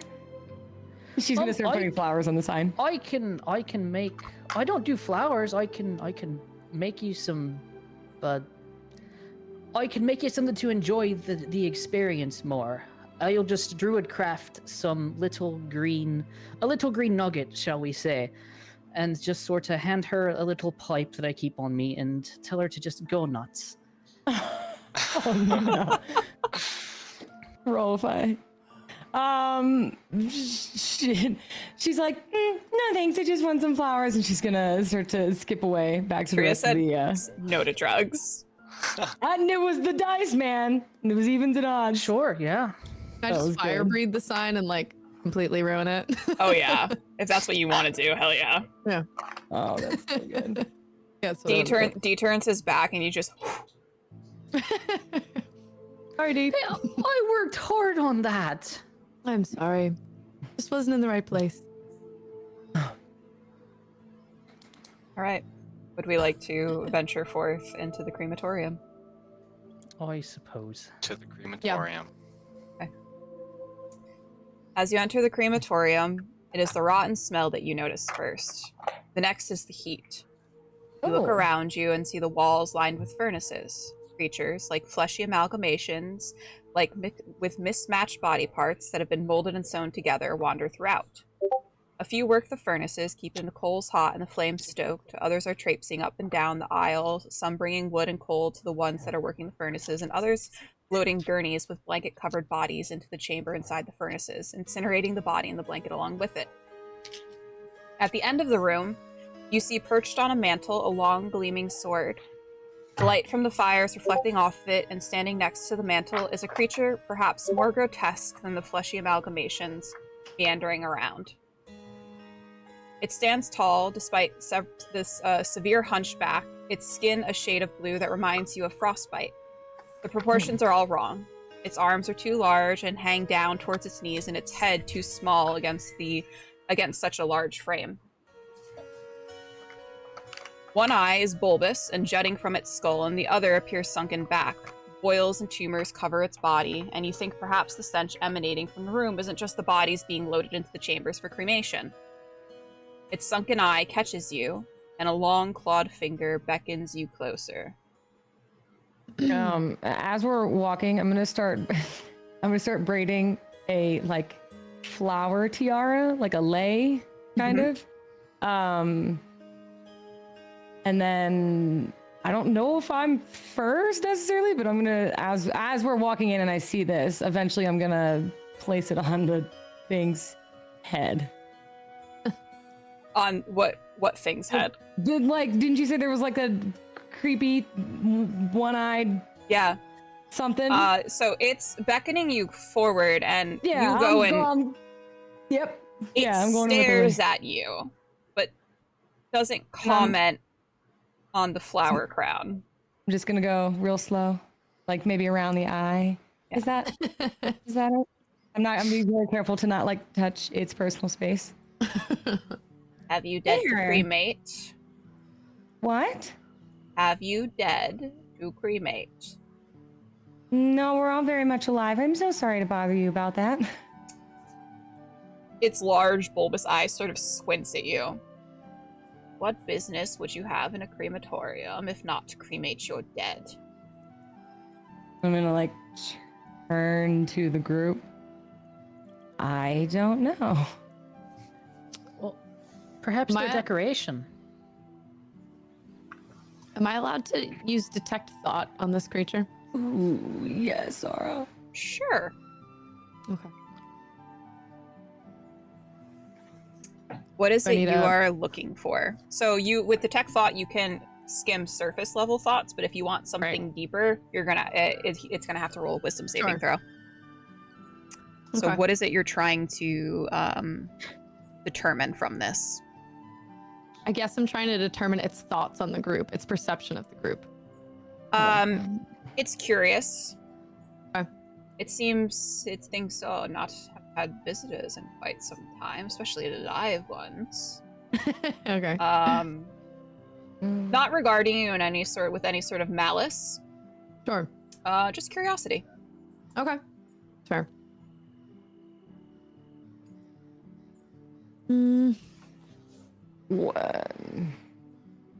What's around it or what's behind it? It's all like you said, it's all furnaces as we're coming in, right? Yeah. How big is the room that we're in right now? There, I think that's what I need. Yeah. I will show you. Yes. Fishing for maps is all we're doing. Okay. So Gotcha. I'm gonna put no, I don't know what this thing. Okay. We're gonna put that right here.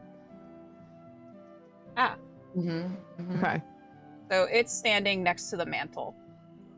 Okay.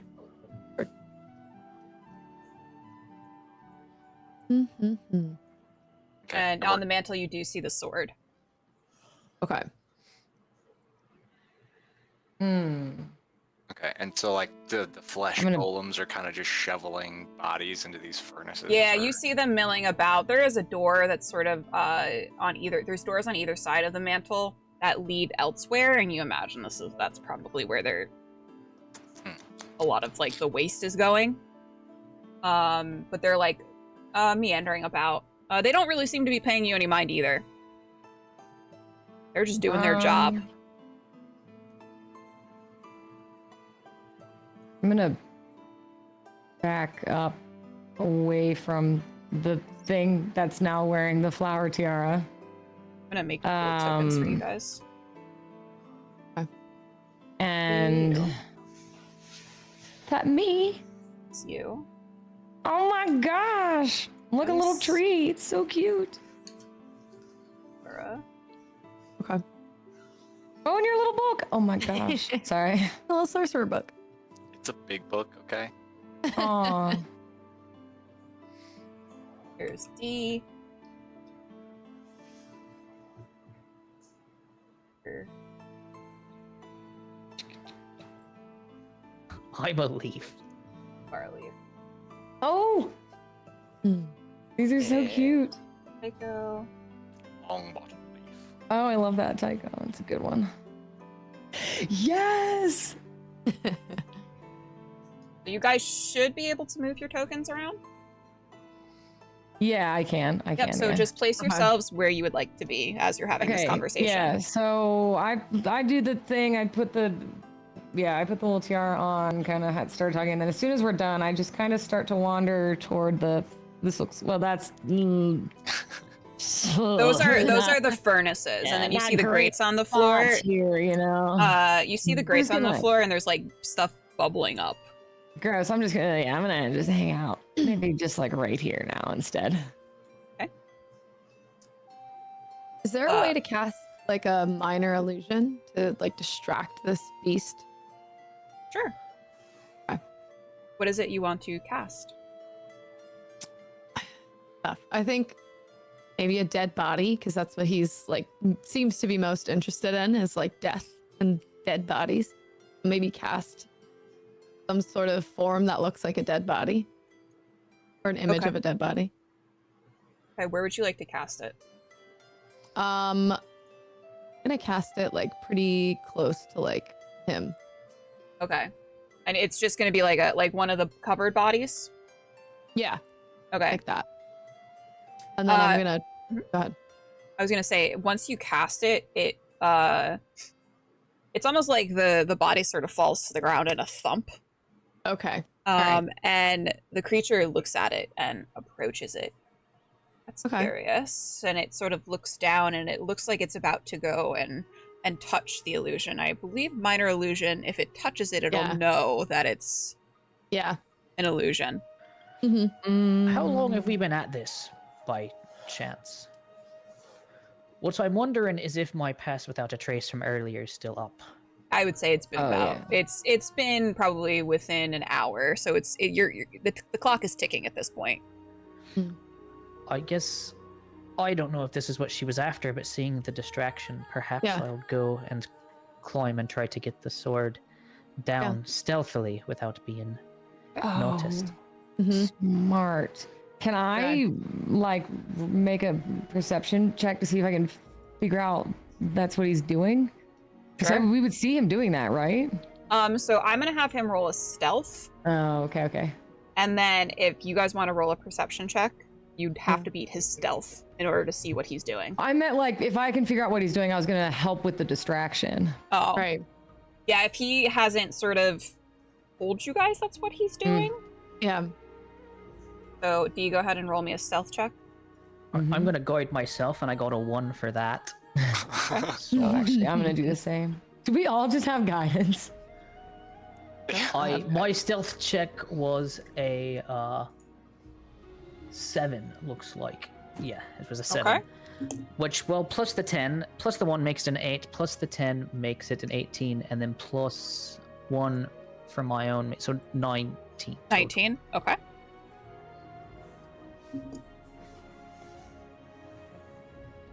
Okay.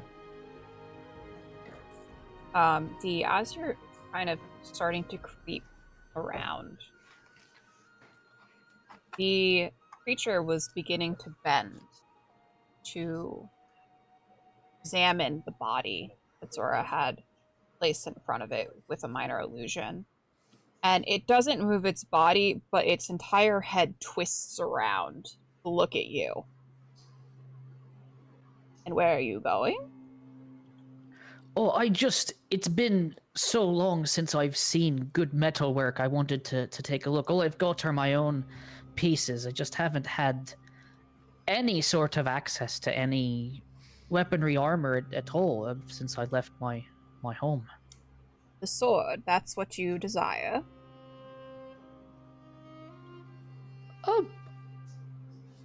I mean, in the short term, sure, yeah, I'd like to see the sword.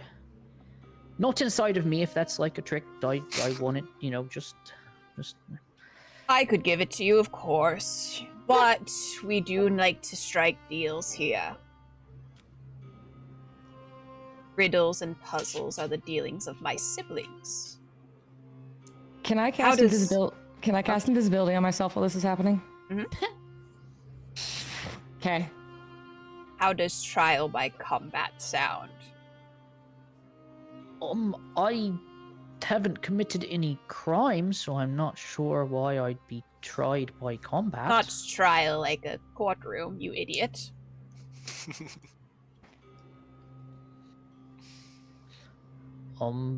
What did you have in mind? Hold on, I'm gonna roll something. You said you went invisible? Yeah, I cast invisibility. Cast invisibility on myself. Second level. Okay. It looks each of you missing one, but 1, 2, 3, 4. I think 3 would do. And she'll gesture with her disgusting mal-shapen finger, and 3 golems stop what they're doing and approach. 3 should do it.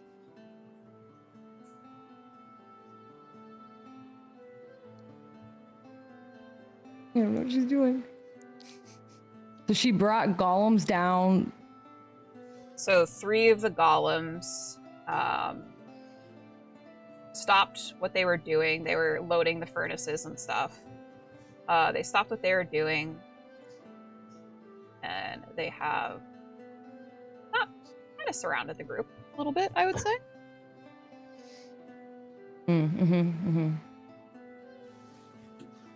Column 1. And she'll look to you. You all. Well, do we have a deal? Do we have any choice? Not if you want the sword. I thought not. And just for reference, she called upon 3 of them. There are about 10 to 15 milling about the room. Okay. Just so you guys make informed decisions here.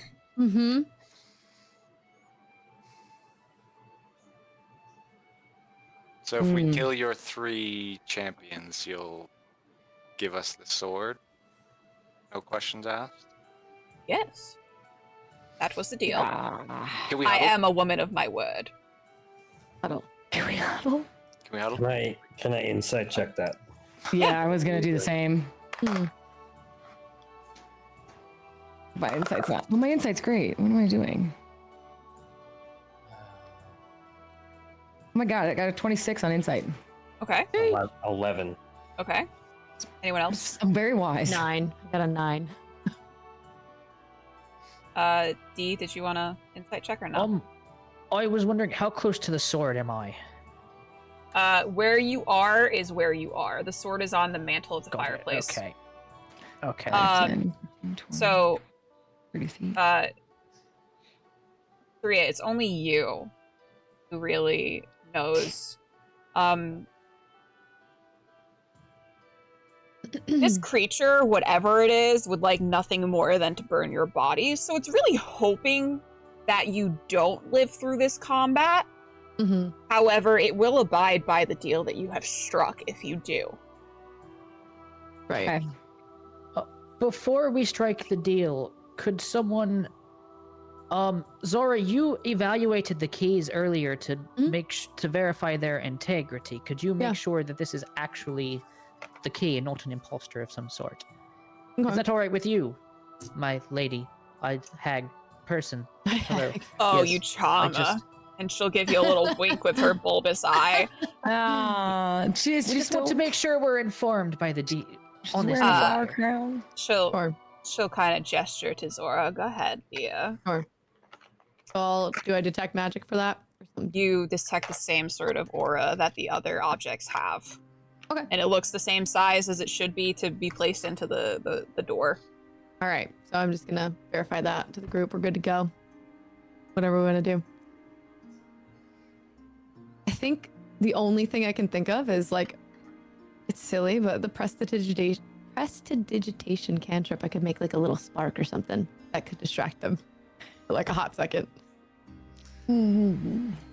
But I don't think that would do much. Roll me a general intelligence check, everyone. Okay. Please no. Intelligence, my only weakness. Oh God. Let's see. 7. Taking a 1 on my. Sorry. Oh, boy. 1. Okay, 11 minus 1 is 10 plus 1 for my guidance. So not great. I got a I got 20. Oh. Okay. 20 not 30, natural. 30. All right. Dirty 20s. Okay. Anyone who 10. got above a 15, you would know. You guys were able to enter and leave the mirrored dimensions with ease. There's nothing that here that would signal to you that these creatures would not be able to do the same thing. Okay. Fair. Yeah. I think we're gonna have to fight him. Kassarris steps Like- forward. Trying Kassarris to steps forward. You see from his long traveler's coat, and she's a long blade that you didn't know was there. Let's begin then. Okay. And he takes a swing at the golem. All right. Everyone, please roll me initiative.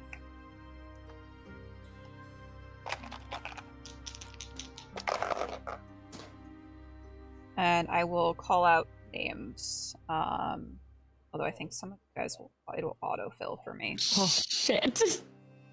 I'm afraid to ask. Saria, what is it? My initiative is 7 Okay. 12.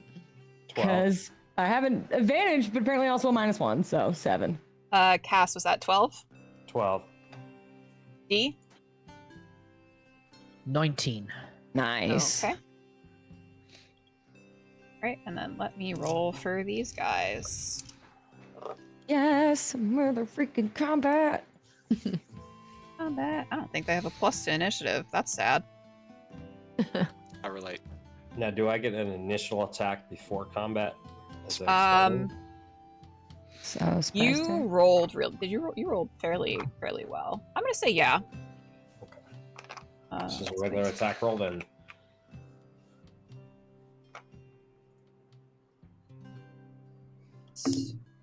Wow, they rolled really bad. Not as bad as me. Start. Cleric, So that's good. Cass, yes, you're gonna go ahead and be able to attack. You can attack Golem 3, I believe, is the one closest to you. Yeah, I'm gonna move forward. When he grips his two-handed longsword with both hands, takes a large overhand swing. Which is bad. It's not going to hit. What'd you get? It's a 4 on the dice. It's gonna miss. I'm looking for a plus hit. What's your plus to hit? Plus 4, so it's 10 to hit. 10 Or hit. 8 to 10 hit. hits. 8. Oh Oh wait, no. no, 8 to hit. No, 8 does not hit. Or 9 to hit. Sorry, I'm looking at the wrong one. Plus 9 does hit. 9 does hit. Okay. Yes. Okay, writing that down. Yeah. Man, me. I might be stupid. I'm not that stupid. To paint a picture for you guys, these guys are literally just made. They're just sewn together pieces of flesh. They're walking around like butt ass naked right now. You see their cheeks.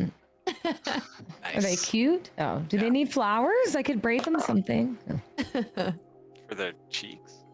That's And good. this be 6 points of slashing damage. Okay. Nice.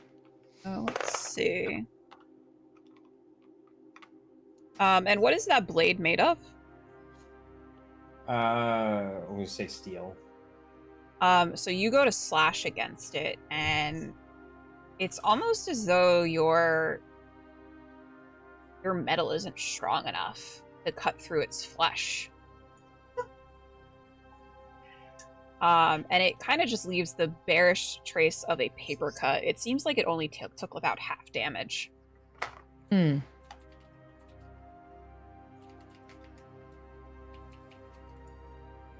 Right, and then we are at the top of the order, which is D. All right. So I'm going to cast a Conjure Animals. Okay. And I will conjure 2 giant eagles. Okay. Have some.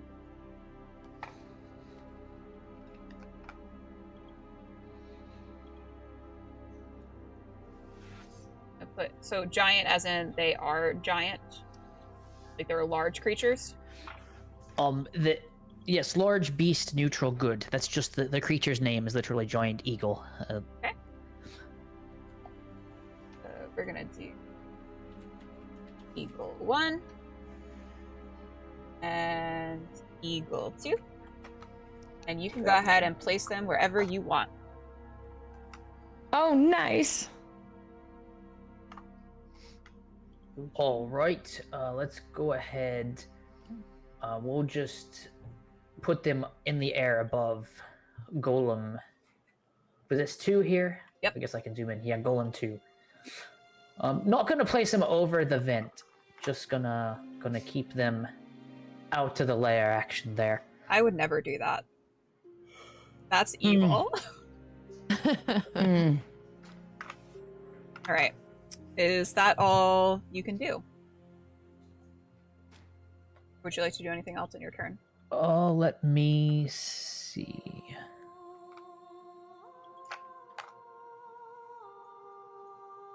That'll be it for now.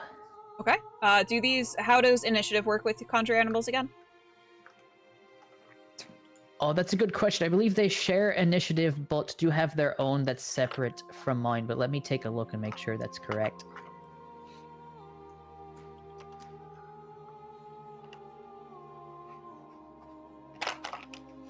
Roll initiative for the summoned creatures as a group, which has its own turns. Okay, so go ahead and roll me initiative. All right. 8 on the die plus, where's its initiative at? You're going to add their dex. So then 11 would be their initiative. All right. So I've added them to the initiative. And then up next is Zora. Okay. I'm going to do Firebolt, I think. Hell yeah. Okay. Right to, I guess I'm closest to the big... Oh, we're only fighting the golems, right? Yeah, just the golems. Okay. The Then I guess- hag at this point would have taken a step back. Okay. Oh, thank goodness. So I guess I'm closer to Golem 3. Mhm. Okay. So then I guess I'll roll initiative.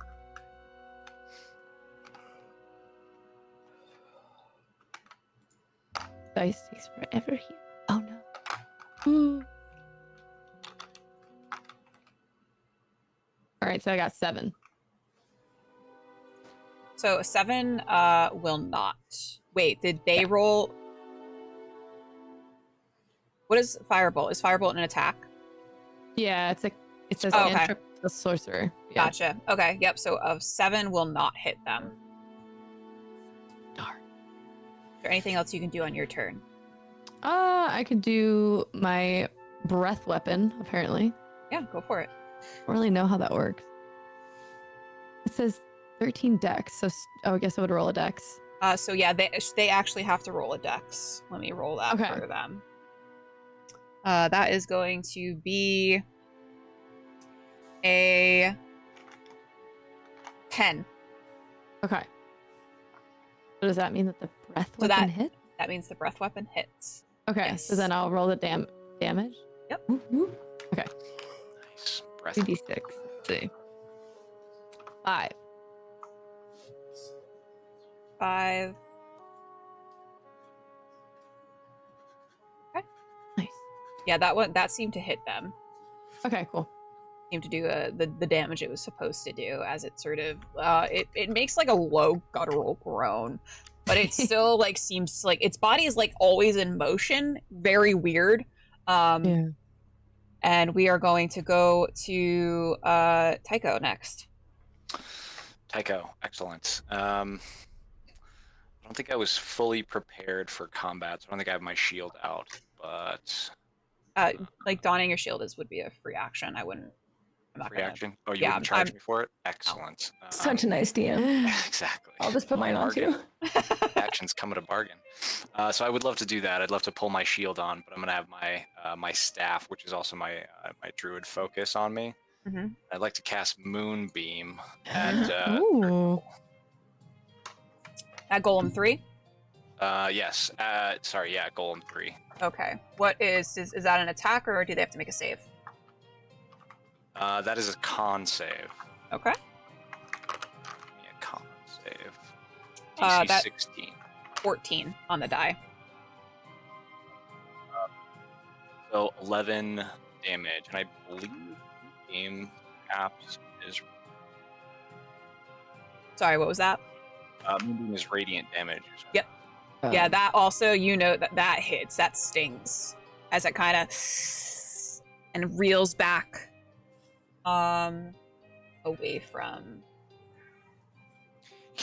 Excellent. That'll be my turn.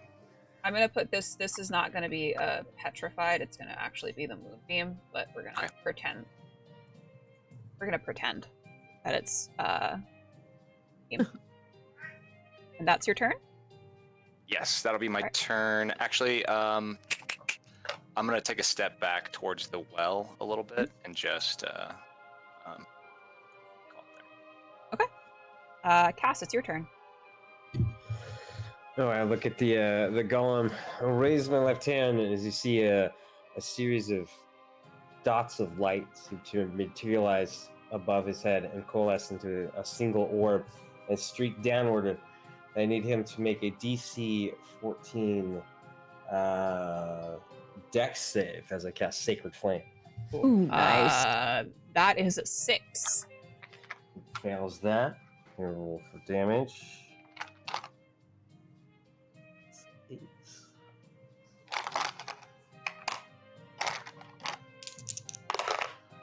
Is going to be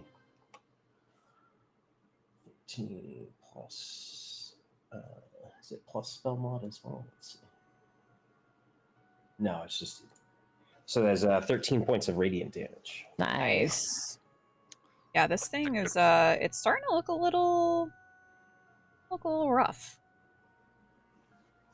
But is that all for you, Cass, or do you have anything else? I'm gonna go ahead and reposition to kind of block. Let's see. Just a little sidestep, staying within melee range of it, and we'll block to block the other. Okay. Right, and that's my turn. Cool. All right. So now it is Flesh Golem A's turn. Where he at? He's right here. He's gonna come up. I'm invisible. Don't touch me. He's gonna come up to Tycho. Did a decent amount of damage, so he's gonna come up to Tycho, and they get a multi-attack. So he is going to do 2 slam attacks against you. The first one is a 15. Does a 15 hit? Tie goes to the roller. Oh no. Okay. And then we're gonna do the second attack as well. Second attack is a 13, which I don't think hits you, right? No. Okay. So, Slam attack can't be bad. Can't be bad. No, it'll be fine. It'll be fine. Where's my D8? There it is.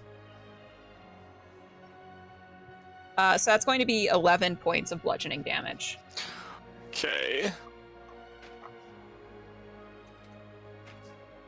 Okay. And that is all it can do. So now it is the giant eagle's turn.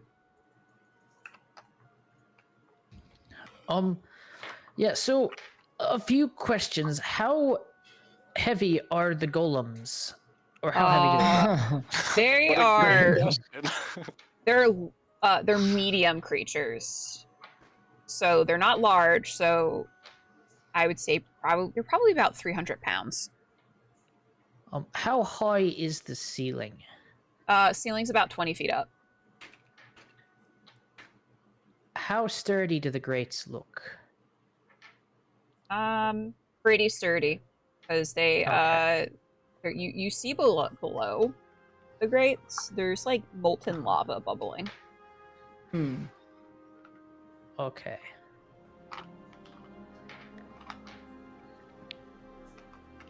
Are they fixed or could we move the grates? They seem like they are bolted into the Okay. floor. Sure. Perhaps one too Gotcha. many workplace accidents occurred. Okay. I will command the eagles to try to lift. Well, I'll just have them attack Golem 2. I don't want to be too fancy about it. Okay. I'll just have them attack Golem 2. All right. Roll your attacks for them. So they get multi-attacks, one with the beak, one with the talons each. So I'll do the first eagle. The beak, we got a 13 plus 5, so an 18 to hit. That hits. And the talons, we got a 2 plus 5, so a 7 to hit. That does not hit. Okay, so for the beak, it looks like we're doing 1d6 plus 3 piercing, so that will be, a 6 plus 3, so 9 piercing damage. All right. And because this is a spell, I am counting their damage as magical damage. Okay. And then I'll do the second bird. The beak, we got a 16 plus 5, so that's a 21 to hit. That definitely and then hits. The talons, we got a 13 to hit. That definitely hits. All right, so the beak is going to be another 6, so that would be 9, and the talons are 2d6 plus 3 slashing, so that will be 11. All right, your eagles took a giant chunk out of this flesh golem. They are picking and you know when like a bird's like peck and like rip off flesh? Mm-hmm. You ever seen that? It's fucking gross. Yeah, they do that. That's what they are doing to this this flesh golem as they are ripping apart the seams that hold it together. And they did want to swoop in and sort of, so they'd swoop in 40 or however many feet, and then they try to swoop up, assuming there's a place they can go to hover that's out of the golem's like So there's range. like, I would say there are like pipes and stuff that sort of they hang down from the ceiling, that the eagles would be able to go up onto. All right, so they would do that, and I guess he gets an opportunity attack on one, but that's better than both being in their range. So That's going to be a 26 to hit. that'll just do it. All right. And that's going to be 9 damage. All right, I'll call that against Eagle 1, so he's still kicking or flapping. Flapping. And that'll and then be it for them. Saria, it is your turn. Beautiful. So I'm gonna unintentionally sneak up because I'm gonna go wait, 5, 10, 15, 20. Right here. Mm-hmm. I think the invisibility drops when I do any action, so that should drop. Yeah, if you attack, it's gonna drop. Okay, so as a bone, because Tycho got a little bit, a little messed up there. As my bonus action, I'm going to cast Healing Word on a creature of your choice you can see within range, 5 feet. Oh, 60 feet. Damn, I didn't even have to move. So that's 2d4. Hang on. So Tycho, you're gonna heal for shit for all damage. 2 fucking 7. Here, I reach out and I try to cast Healing Word on you, and I roll 1. So you regain 7 points of health, and then I'm going to cast. Oh shit! I just lost it. Sorry. You're good.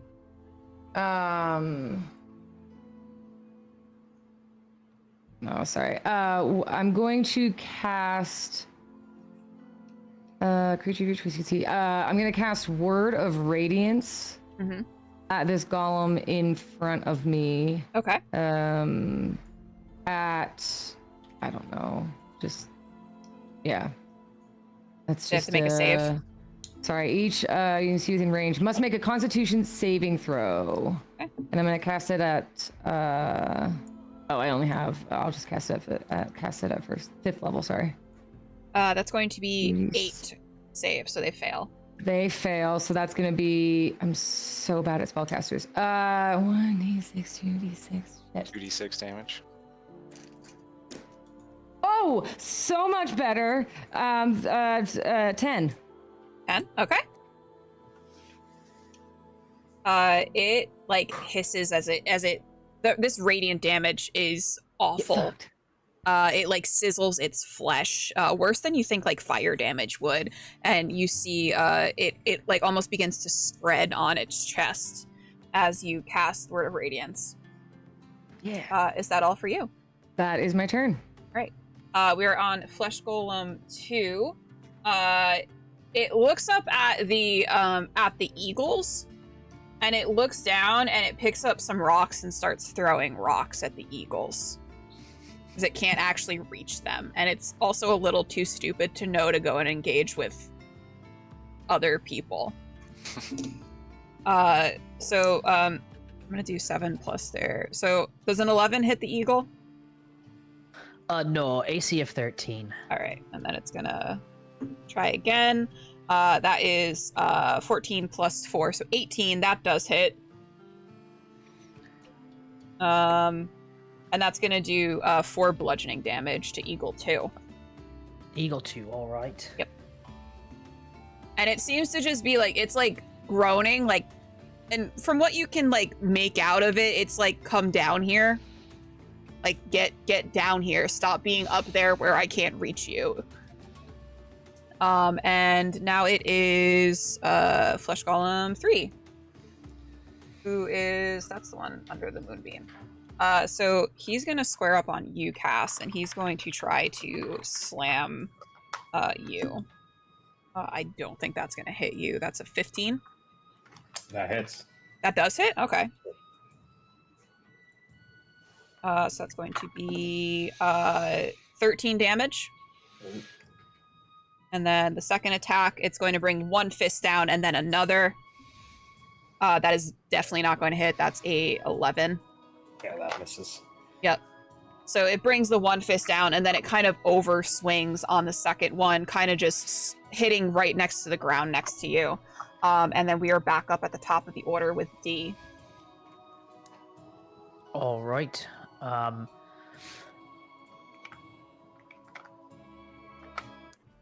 Let's see here. So does it look like there are any weak spots? You said the golems sort of patchwork together. Does it look like there are any weak spots or ways to disable them aside from just, apply damage to the HP? I'm gonna say if you aim for like where they're sewn together and are able to break through the like the thread and everything that keeps them together, you'll be dealing double damage because you're going to be getting into their insides. All right, I'm going to instruct the eagles to do that, which I think I can do just for free, but let me see here. They obey any verbal command, no action required. So yeah, I will command them to go for the seams there. And then I will actually, since I'm standing right next to Golem 1, I will practice my own advice, and for the first time in a while, get out me Warhammer of Warning and make it the Warhammer of Hitting. Okay.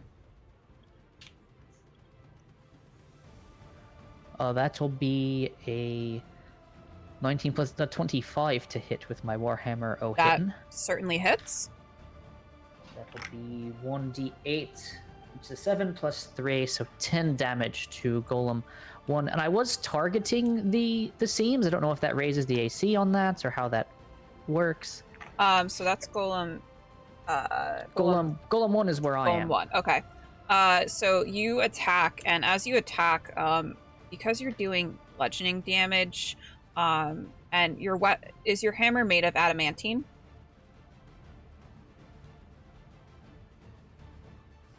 That's a good question. Let me see. It'll say it in here. like the little description if it's made of adamantine or not.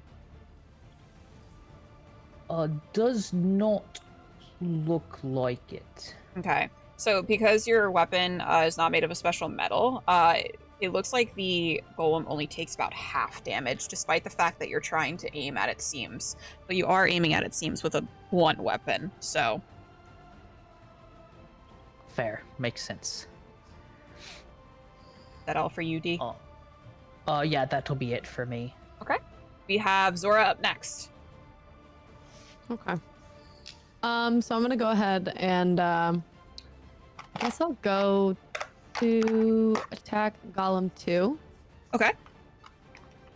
And I'm gonna go with the Firebolt again. Okay. So I'm gonna roll for that.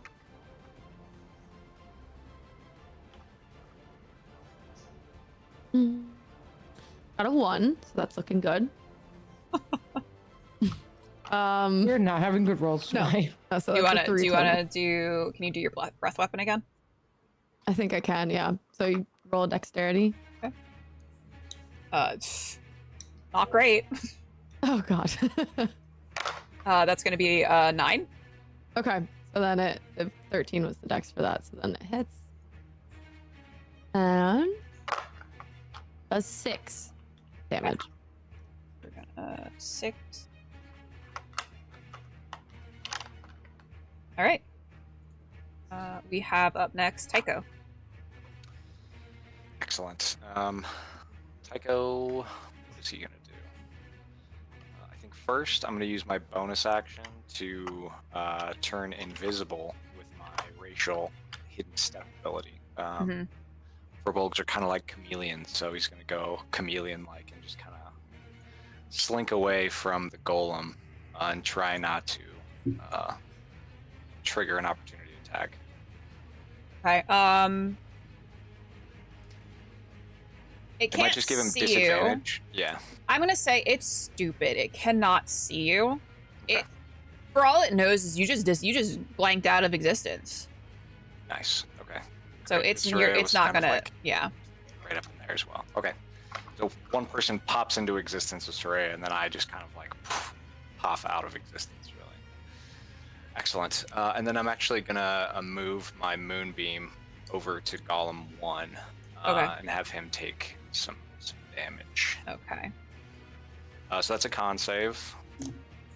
That is a 2 on the die, so I'm going to say it did not save. Excellent. It is a 3rd level.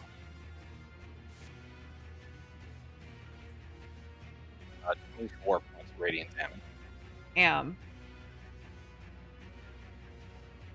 It is looking very rough at this point.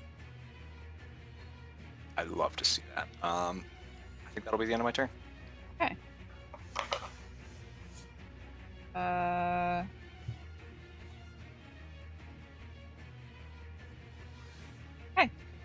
So we have up next Cass. Cass once again raises up his hand, and you see the orbs of light appear above it. There we go, and streak towards him. Need another DC 14 Dex save. Okay. That one. Okay. That's because that's a crit fumble. You're gonna deal double damage. Double dash. Yeah. It's going to be 20 radiant damage. Okay, so that's pulling 3, 20. Is that double? Double. Discount double. It like you can see the threads start to pop from the radiant damage. And is that all for your turn, Cass? Yeah, I may keep my position, so that's my turn. So we have Golem 1 is up.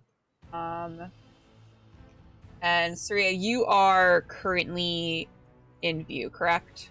Mm-hmm. Okay. It is going to try to slam attack you. Friggin' good luck, bring it up. Sorry. 16, I know that does not hit you. No. Tank, man. And a 10 does not hit you. Does not. So next up we have the Giant Eagles. Oh yeah, they're gonna follow instructions on Golem 2 and do the same thing. I don't know why they're speaking with an accent too. They just have the accent because you have the accent. I guess. So get my joint. eagle, so 2 attacks. The beak's doing a lot better than the talons, unfortunately. So 18 plus 5 will hit with the beak, and 2 plus 5 does not with the talons. This time we got to 1 plus 3, so 4 damage for the first eagle. So we're doubling that because they are aiming for the threads. Correct. Okay. And Right. then for the second eagle, we've got 2 11s plus 5 make them 16s to hit. Yep. All right, hit. the beak will do 6 plus 3, so 9, and the talons will do 7 plus 3, so 10. Okay. This one of the arms falls off, and you can still see it moving, but it's sort of like very limply moving. It can't quite find purchase or the strength. Its muscles have basically been severed. And it kind of groans and looks down at its arm and looks back at the giant eagles, not quite understanding what's happening, as its arm is no longer attached to its body. And then we have Saria, your turn. If I am trying to cast, so I can't see Tycho because he's invisible. Is that correct? Even though it happened right in front of me, I'm actually visible again. So basically, what it says is that I think it lasts until the start of your next turn until I attack or make a damage roll. I don't know if Moonbeam technically counts as one of those things, but since I made a damage roll, I'm guessing that I'm kind of like. I'm going to say one thing. We can retcon that and say that you moved Moonbeam before you cast invisibility on yourself, unless you want to be visible at this point. Well, that's a good question, DM. Maybe that's a question for M. I'm letting it happen. Okay. I'm not metagaming. I was just asking if I could see. All I need to know is whether or not I can see Tycho. Probably not at this point. And no. Okay. Yep. Okay.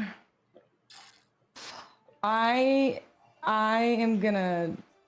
Oh my god! I'm gonna kill you if I do that. No, you might be fine. I'm gonna cast Spirit Guardians. Oh, I'm sorry. I hope this doesn't kill you. So basically, I call 4 spirits to protect me. They're gonna float around a distance of 15 feet around me for the duration. They appear as these like angelic fey creatures. And then I can designate any number of creatures that I can see to be unaffected. So I'm going to pick all of my allies that I can see to remain unaffected. Okay. And everybody else has to make a wisdom saving throw. What I can say is that, what's the radius on that? 15 feet from me. Oh, I'd have to move first. Shit.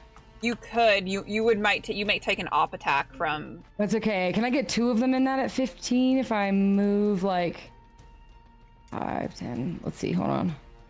That's still only gonna get Tycho then. You don't know.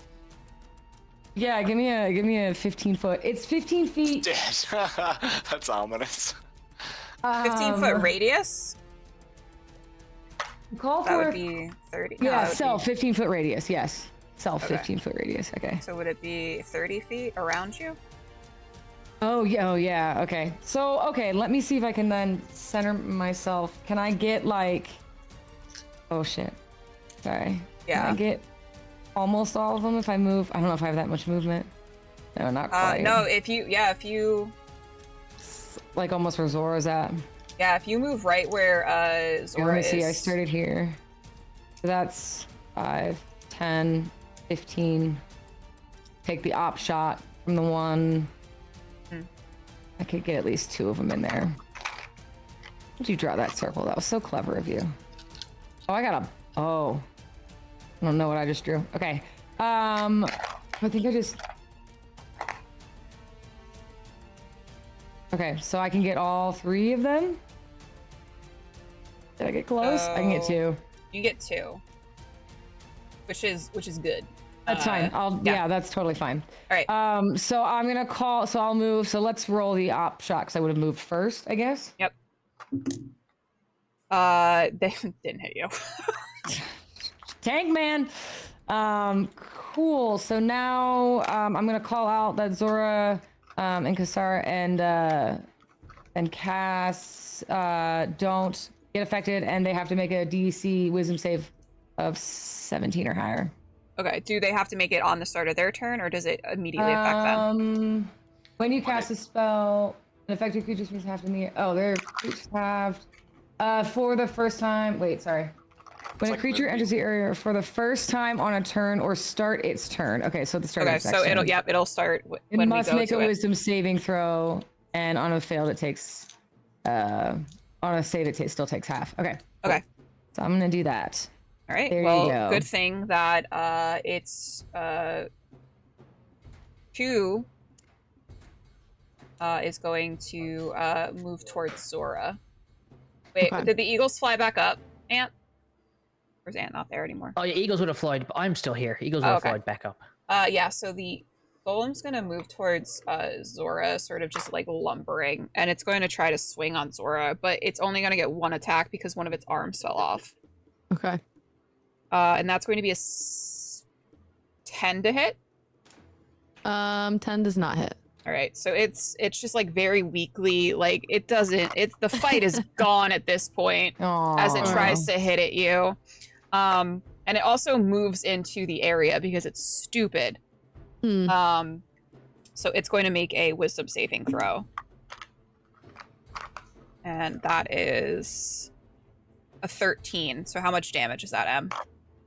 Oh shit. 1, 2, 6.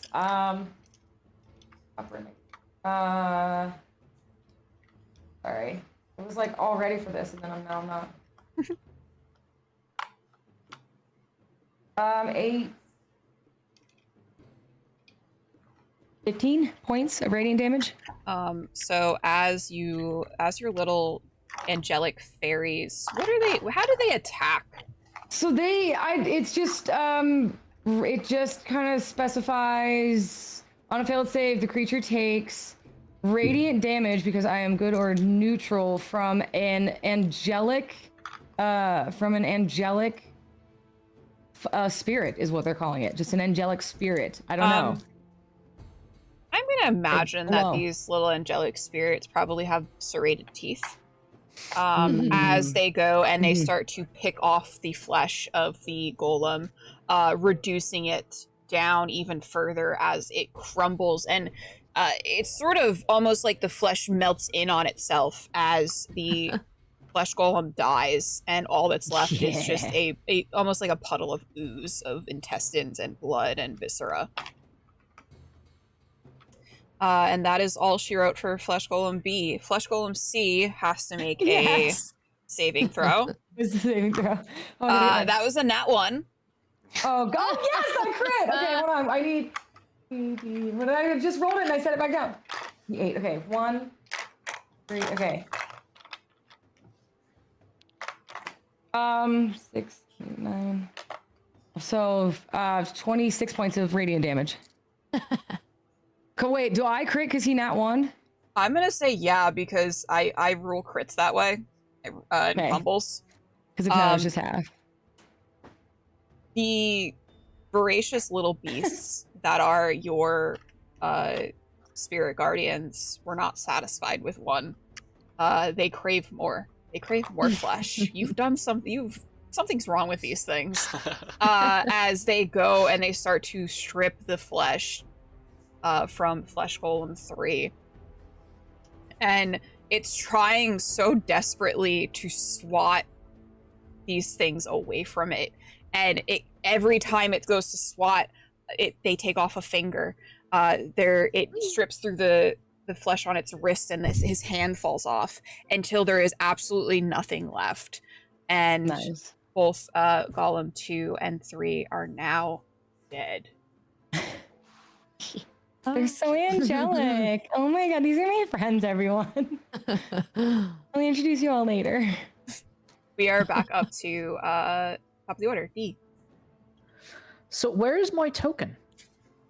Where is your token? I don't know if I accidentally moved it. I think or I if- accidentally, when I was trying to draw circles, you're supposed to be in between the I petrified think it was golem by and the petrified cast. golem. Yeah, I Yeah. was upper right to that, and I don't know where I went. Well, you're gone now. Hold on. Okay. You're gone. You're just gone now. I'm sorry. You're done. There we go. Goodbye. I mean, it's just the petrified guy left, right? Oh yeah. So I guess I'm just gonna lay into him. I'm not sure it even mattered if I was there or not, so I'm just gonna roll my attack. 16 plus 6, so that'd be a 22 to hit. I assume that Sure hits. does hit. And then d8, so that would be 3 plus 3, so 6 damage to him. Okay.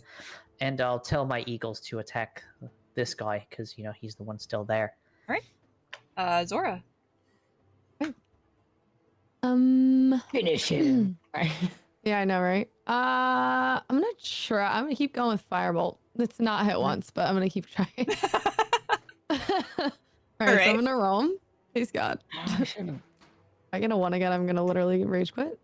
Okay. Well, I got a in 2, there. so that's great. Love that. So Proving. I guess I'm gonna go. Maybe do an unarmed strike. I don't think I can do breath weapon again. I don't know if Okay. it has to like rest or anything. So I'll do unarmed strike. Okay. Just gonna start swinging. Start swinging on it. Mm-hmm. I got a 2. Amazing. Cleanse your dice. Yeah, Why? something's wrong. Refresh D&D Beyond. Refresh. Okay. Refresh and then roll Firebolt again. Okay. Because I've Roll D&D Beyond some bullshit sometimes. Yeah. All right. So I got a 3 this time. Well, Oh my god. I'm gonna Don't worry, send bud. you a dice This is set. progress. I will put all the good Progress. vibes Oh in this my dice set, and I will God. send it to you. Oh right, my well, God. Amazing. I don't think I attacked this round. I think I missed everything. that's fair. That's fair. Tycho. I Somebody please help. Yikes.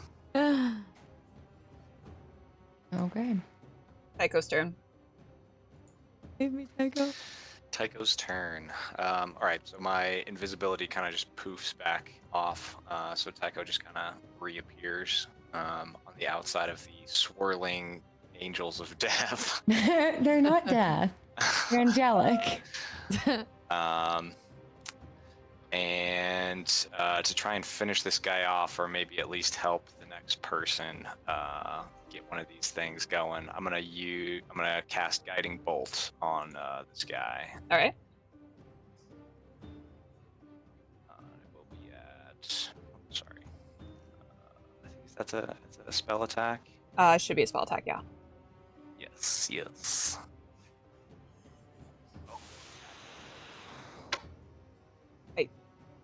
Is that a nat 20? Was indeed. Oh, fucking full send. There you go. Yes. So yeah, no big deal. Just 8d6 damage. Here. Whew, okay. 29 radiant damage. Nice. So that's Wow. doubled, correct? 29. Yeah, includes the double. It That is includes the double. Okay. Yeah. This thing is not looking great. And as you hit it with the guiding bolt damage, the radiant damage sort of imbues with its form, and the person who attacks it next will get advantage on that attack, thanks to the guiding bolt. Darn tooth. And I'm gonna walk a little further away from the A little My wary. angels My of angel. fury, and that'll be all. Cass, it's your turn. All right. Let's see. D's still there. I'm gonna go ahead and cast another Sacred Flame. So Okay. DC 14 save. What save is that? Is that a wisdom? Wisdom. Oh, Or that's a 6. Dex rather. That's a 5. Okay, that does not save. It takes 2d8 radiant damage, so 7 points of radiant damage. All right. Nice. Wow. Yeah, this thing is not looking great. It's sort of you don't imagine that this thing has lungs, but it does appear to be breathing very heavily. Okay. Kind I'm of gonna bizarre. I'm gonna go ahead and move my character around into flanking position. Okay. All right. Next up, we have. Actually, it's Flesh Golem. It's the Flesh Golem's turn. It's gonna turn to you, Cass, and it's gonna try to hit you.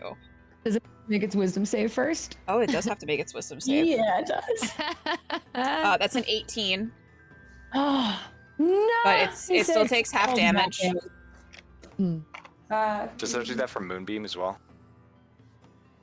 Did you use Moon? Oh wait, you didn't move Moonbeam, right?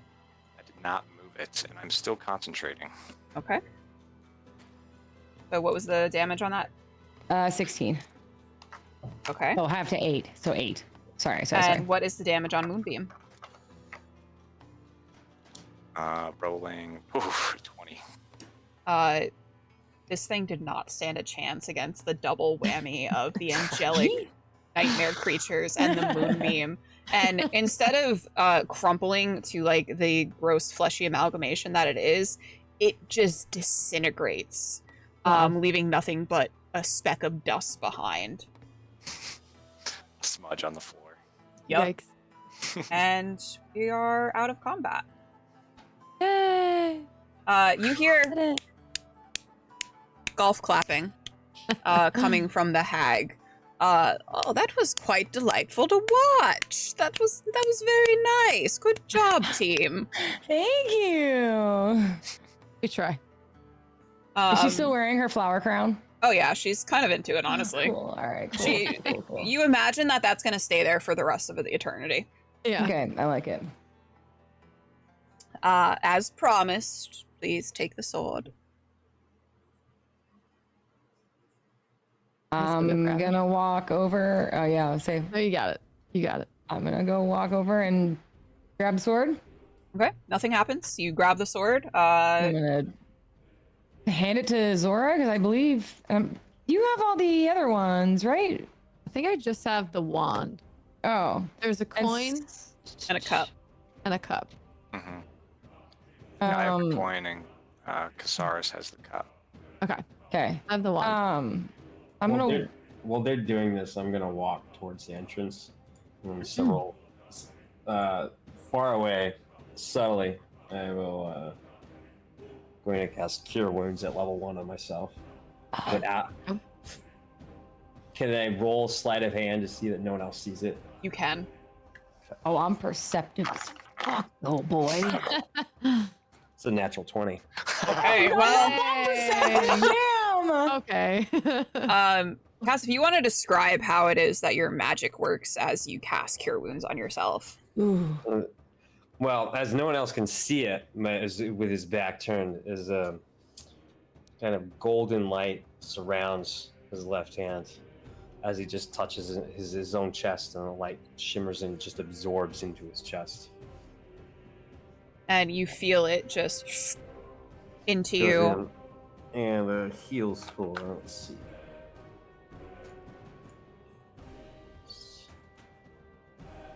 Wait. Would anyone else like to do any healing at this point? 7 points of healing. Okay, go ahead and apply that. Do I see a broom around the shop? No, oddly enough, there doesn't seem to be very many cleaning supplies around here. Weird. All right. Oh, that's not what I want. I was also gonna cast. No one else really got banged up. Did anybody else get really banged up? Mm-mm.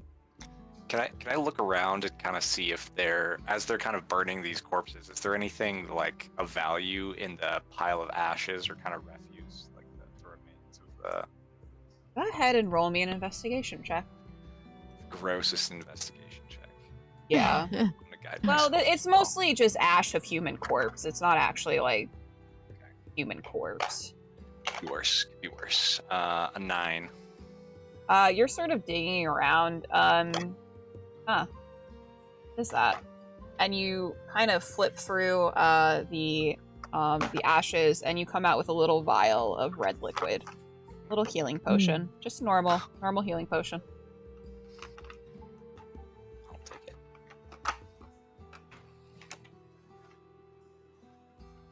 What would we like to do?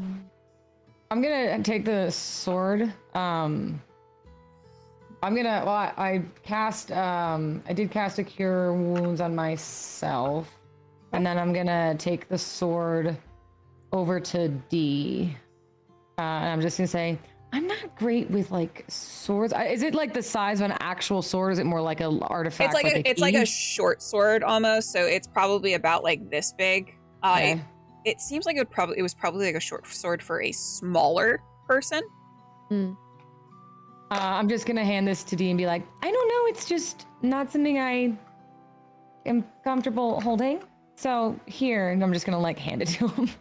There's like a little I'll flower that's like, there's a little pink ribbon that's tied to the handle of it now that she like pulled out of her hair, and like, here you go. I like the accessory. I'll take it, and I guess I'll do a healing word to one of my eagles because he took a little bit of They damage stick there. around. That's cool. Does that that lasts start for like for an up hour, to an- right? Yeah, that's for I'll an start hour. skipping. Yeah. Toward the group. Are we going to be Next. exiting the crematorium at this point? Can I see if there's anything over on this table Yeah. or under this table? There's some under. There's something under the table? You asked if there was anything under it? Yeah. I was just getting. Roll an I investigation. just like. Fuck. There's Okay. a bucket of green goo. And why investigation? I'm not okay. I'm gonna poop myself. What?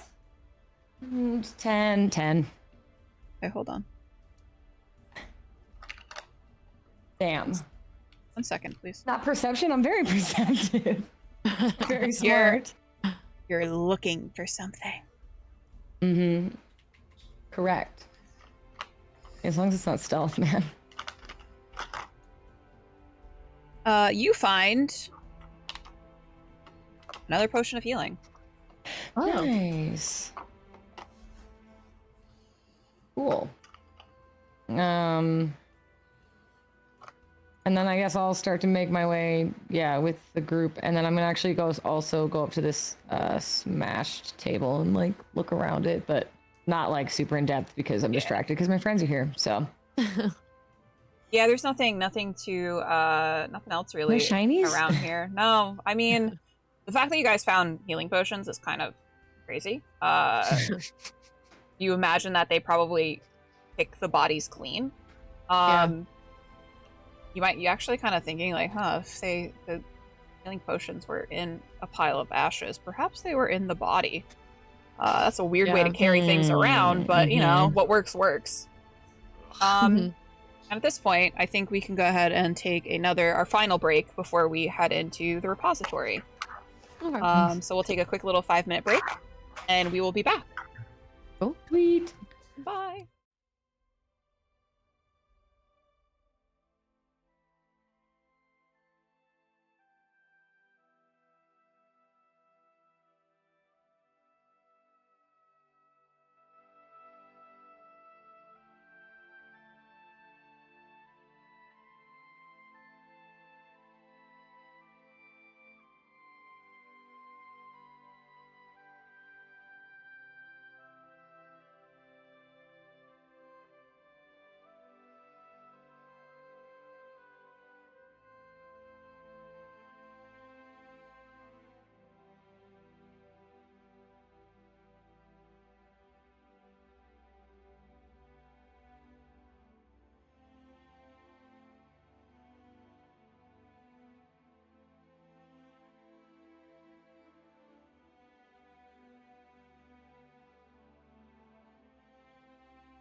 You D&D should. Beyond I don't is know, just mine messing are- me up.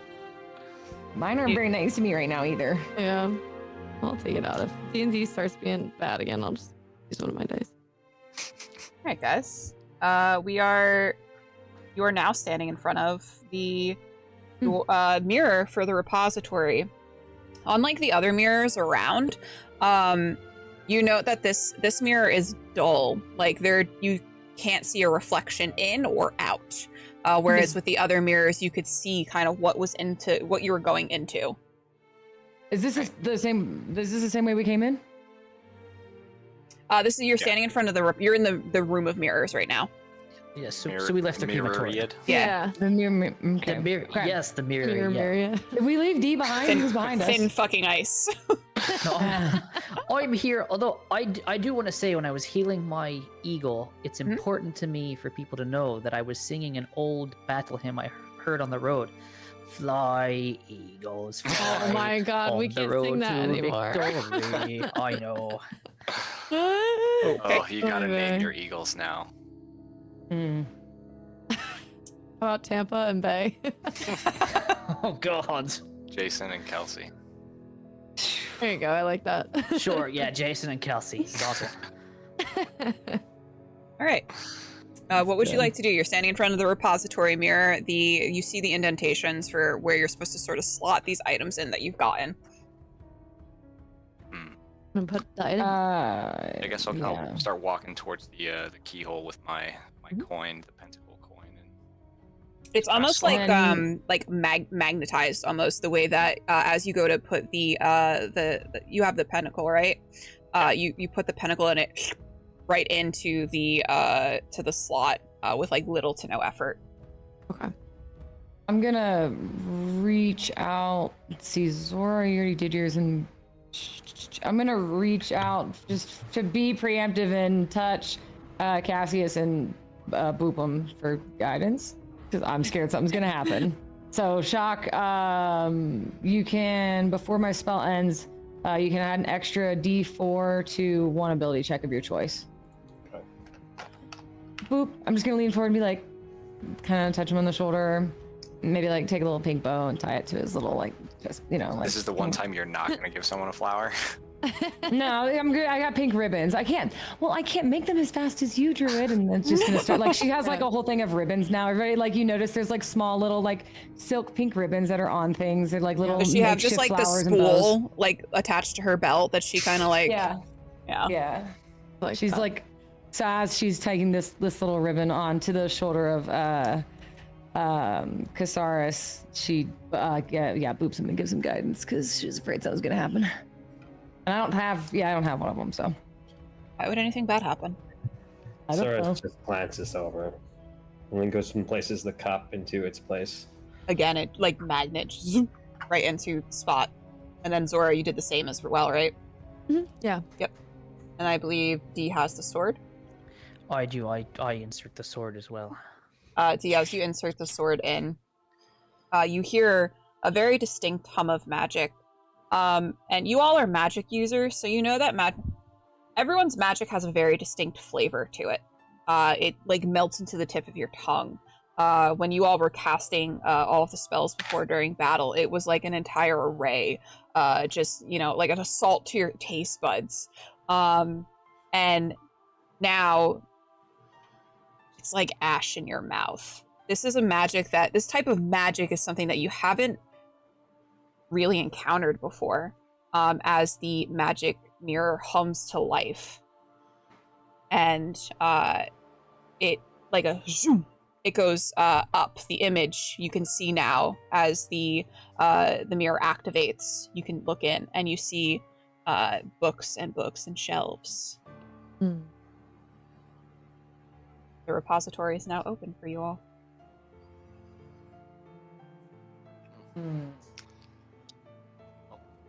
That's the first step. Okay. Very well, let's go. Let's And we'll take step that. through. I'm gonna keep my Yeah. hand on Kassarris and just follow a step behind him. Yeah. As you Shield up. walk in,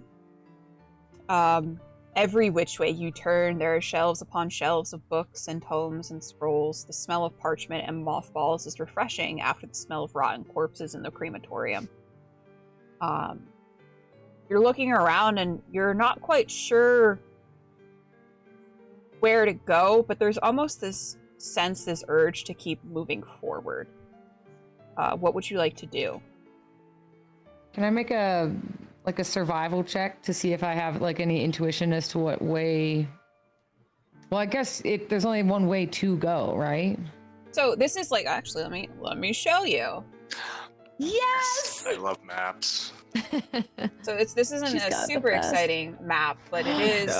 Oh, wow. So there is a straight hall forward, but there are, it looks like other stacks and other which ways that you can go down, depending. Oh, okay. So you're And they're all, like, starting books and from stuff. the left side. Okay. Then I will can I make a general, like, kind of halt people and just make a, like, general perception check and see if I can check for, like, traps or anything that might be, like, like booby trapped? Yeah, you can make me General. either an investigation or perception check, whatever one you want to make. Okay. I also kind of like, Let's do cast guidance. as we're kind of like walking down the hallway, can I look at the shelves or the doors and see if there's any like plaques or names or anything? Yeah, as you go down each of the you look to the one on the left as you walk down, and it's the placard is it says it's the Sandolfi Wilds on it. Gotcha. Wait, can you say that again? Sorry, what was that, D? Can you say that again? That word, Sandolfi. Sandolfi. I was definitely mispronouncing it earlier. You know what? It's just your accent. It's fine. Yeah, and what'd you get on your perception check, Em? 18. 18. So, Soraya, Before you're you touch looking anything. around, and God, you didn't notice it before. Standing at the very end of this long aisle is a little white rabbit. And you blink, and it disappears. And I'm going to need everyone. Actually, let me place you all. Guidance. Place you all. Guidance. This is a very large map.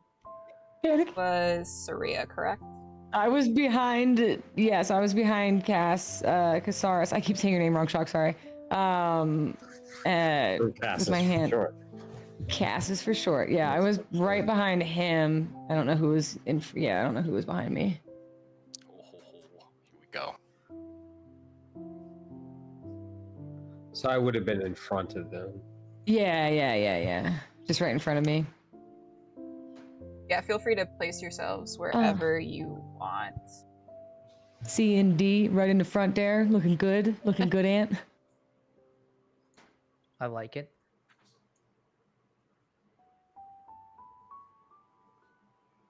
Oh, you said we can move ourselves. Yeah. Yep, feel free to move yourself wherever you want to be. You gotta be like in a square, I think. Shock. I'll allow.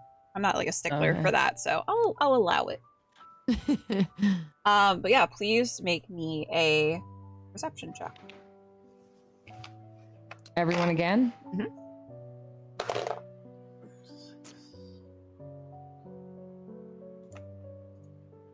Oh, natural 20. So Emily, your 21, 26. Okay. I got natural 22. Fine. Natural Yes, let's go. Wow. I got a natural 22. 1. 20. Okay. No. D, I think you're looking at the section that says Sandolfi Wilds, and you're a little too distracted. You see yeah. Need to pick a good token for this guy. Oh. I mean, this is fine, I guess. You see, crawling over one of the shelves in front of you, a white, bloated, wiggly worm.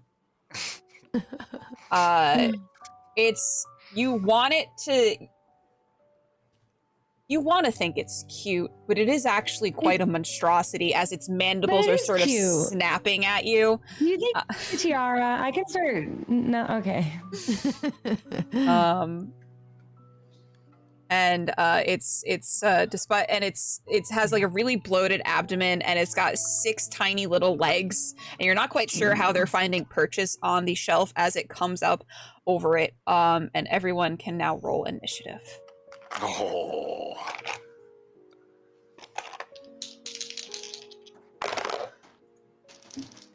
Do I have any sort of disadvantage or anything for not No. being able to? Okay. No.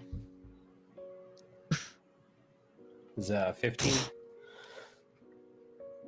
that Cass or Tycho? That's Cass. Oh no. Oh no. I got a 5.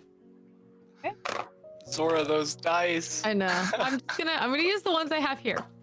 Yeah, do that. Do it. Do that. Do that. Sorry, 18 for Saria, what me. did you get? Saria? What's 18. 18. D, what did you get?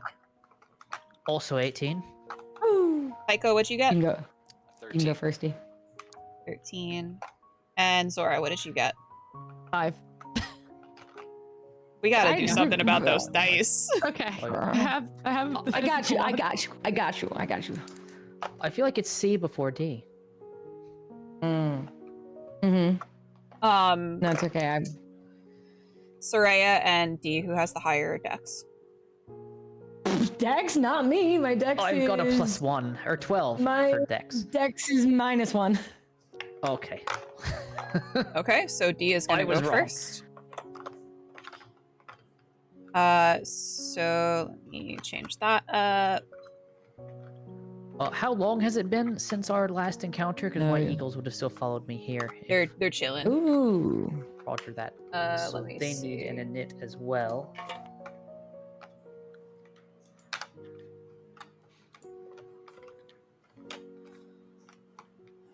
Oh, they got a 10 for their initiative. Label these guys. We'll do 1. Equal 2. And then they got a 10. Cool. All right, so we are starting at the top of the order with D. All right. This thing is about 10 feet up on the stacks, sort of peering over at you.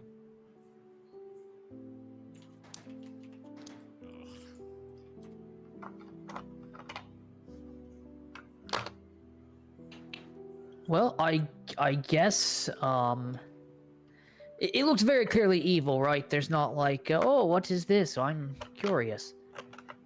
You want to do an insight check? An insight check? Sure, why not give you an insight check? 16. 16. Let me ask you guys this. Do any of you have any magical books or items on you? Yes. I do. Yeah, I have yes. my my Warhammer. It looks hungry. Roll for that. Okay. Go on. Hungry eye. Hungry, yes, Matt. I'm not the bard. I need to play a bard. You do. So okay. D, what would you like to do? You're up, D. Your ID. Oh yeah, I would like to move. Is there a measuring utensil here that I Yeah, can use totally. to figure out? It's the little triangle on the far Well, right. each square is Nice. 5 feet. Good call. All right, and you say it's 10 feet up in the air as well. Yes. I'm not going to be a Alright. stickler about diagonals, so don't worry about that. Let me see. All right, I will use my infestation cantrip. Okay. Good one. Ooh. So the target must succeed on a Constitution saving throw for that, and it's a Constitution 12. All right. That's going to be a 17 plus something. Also, welcome Alright, on in, so Raiders. Hi, Queeb. Woo! Hey. So in that case, I don't think anything actually happens to the creature, but worth a shot. Yeah, because it's a cantrip, so normally those ones are just like they're a one and done. Would you like to give an order to your eagles? Attack it. I Okay. guess. Attack the little eye. Why not? All right. Next up, we have Soraya. I'm going to as my as my bonus. Oh wait, that's not a bonus action.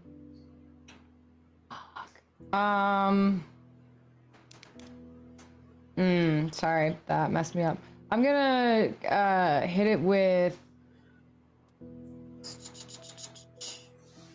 I'm gonna move. Okay, 5, 10, 15, 30. I'm gonna move to here, and I'm gonna hit it with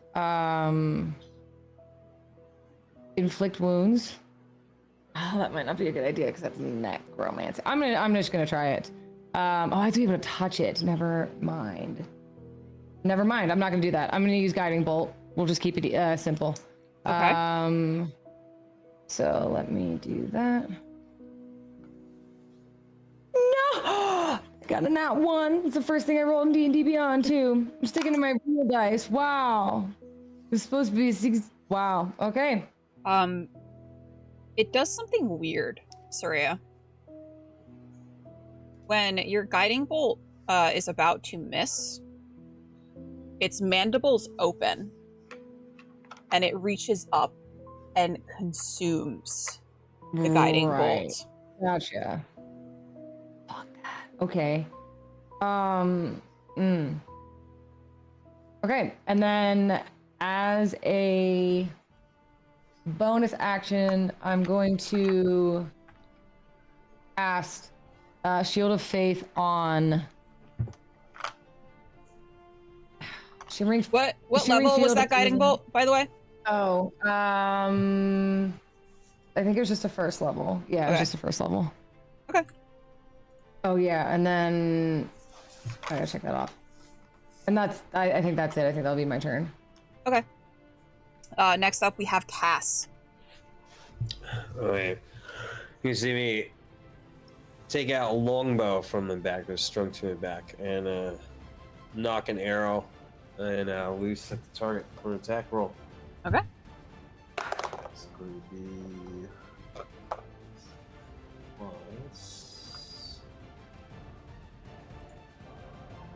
plus 9 to hit. That hits. Okay.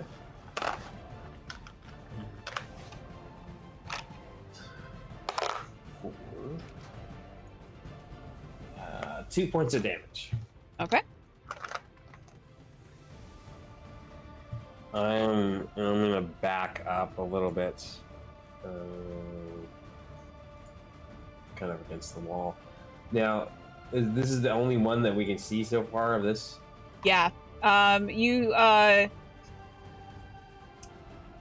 You kind of get the sense that if there was another one, it would have shown its presence already. Okay. But that doesn't mean there's not other things lurking here. So it is good to keep your guard up. Okay, that's my turn. Okay. It is the worm's turn. So he is going to climb over and down, and he is going to try to bite at you, Soraya. Let's see. Good luck. I shouldn't tempt fate like that. I didn't say it. What is your AC? 18. It just hits. No, sure does. And then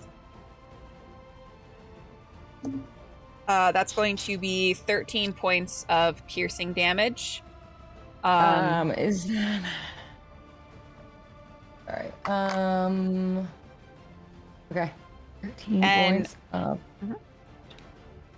What is the lowest spell slot you currently have available? 1. Yeah, 1.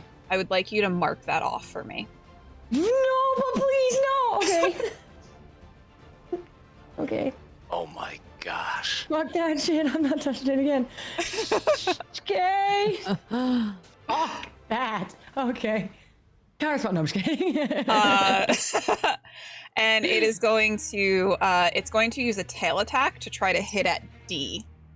Go. That is going to be a 15 to hit. Does a 15 hit UD? No. Okay, it just narrowly misses. It's got stupid little googly eyes, so you can assume that its depth perception is probably not that great. And we are going up to Tycho now. Oh boy.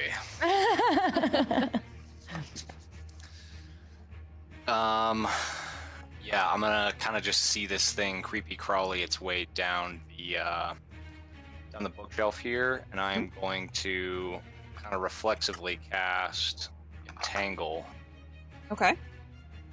to try and hold it solid. So it's basically a 20-foot square,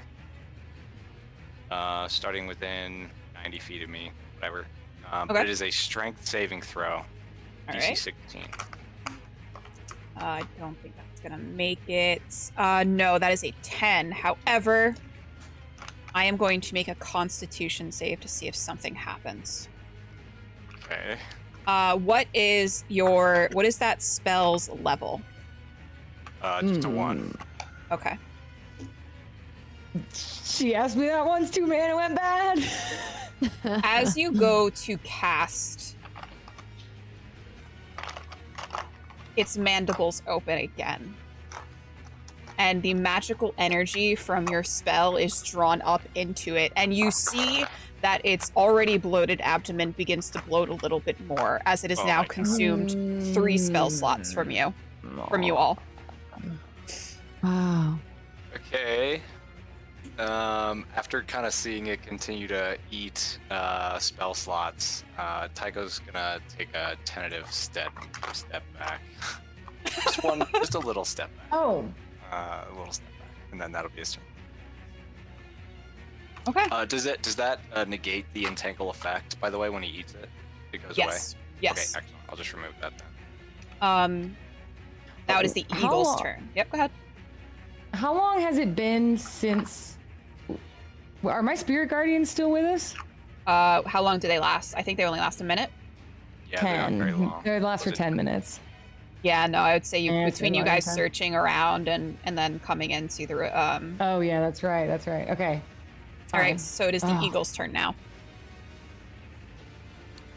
Yeah, so the first eagle, Jason, he got 14 for both rolls, so 19 total on Alright. the attacks. Do you want to go ahead and place them where they should be? Oh, yeah. On the map. I would like to place Oh, where you're they good. should be. We'll call Eagle 1 Jason. Okay. And so he will... Do both of those hit, by the way? 19s? 19s certainly hit. Roger that. All right. Well, the first one is just 1d6 plus 3, so 6. And the second one is 9 plus 3, 12. Okay. So 18 that's- total. And All then right. Kelsey will come over and do this. She will come over and actually fly over. Is there enough room on the ceiling for them to clear? Yeah. This is a very. The ceilings are vaulted and very large. Got it. Same thing. All right. The beak attack was a 19 plus whatever, so that clearly hits. So that'll be 9, and then the other one was a 12 total to Okay. hit. 12 does not hit. Roger that. And then they will fly up and out of range, I guess, provoking opportunity attack. What was the damage on that first attack? The first attack was 9. 9 damage. Okay. And that is all for your eagles. Zora, it is your turn. I think I can do breath weapon again. So the worm would like to roll for dexterity. Okay. And then just move yourself where you want to place yourself on the map. Oh, good call. That is going to be a 9. Okay. So then it's gonna be 1, 2. Yeah. Oh, all right. That's 10. 10 damage. Nice. Yeah. Okay. Oh, I think I moved already. We're good. Right. We are back up to the top of the order with D.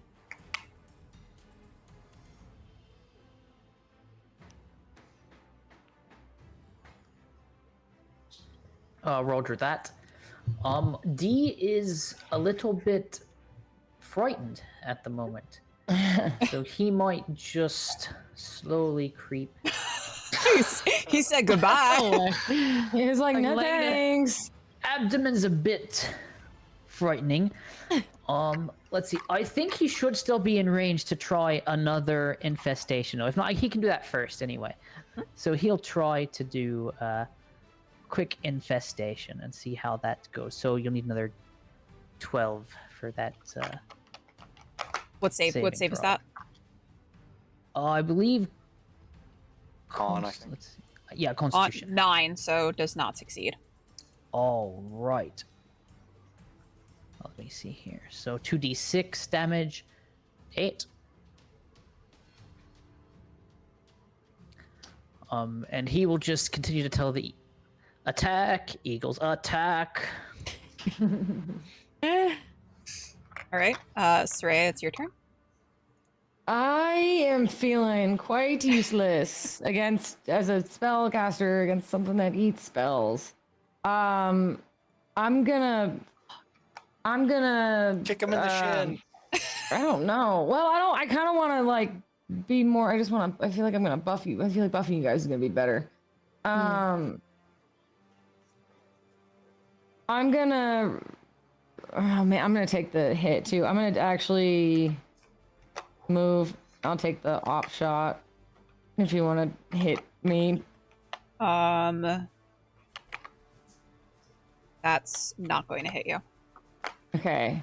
And then I'm going to go to 5, 10, 15, 20, 25. I'm gonna re-up the guidance on cast, so I'm gonna use my action to cast guidance.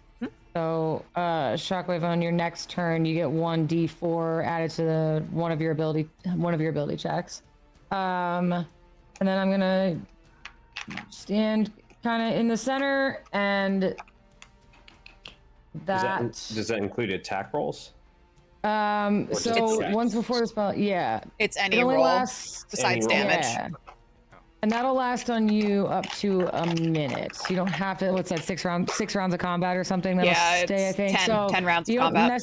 you don't necessarily have to use it next turn, but then I can't give it to somebody else because it's a concentration spell. So It's just once, right? one, yeah, and then yeah.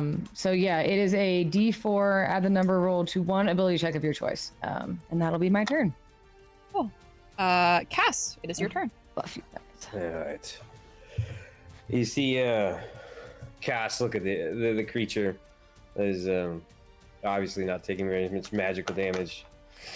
And you see his normal calm demeanor as he hunches over, and his grip on his blade sends to shake in his hands. He looks up, the look of fury that you can finally see behind the glasses. I will end you, and I would like to rage. Go for it. Let's go. Fucking barbarian. What? As Cass rushes forward. Now, does this give me flanking position with the eagle? I would say yes. Okay.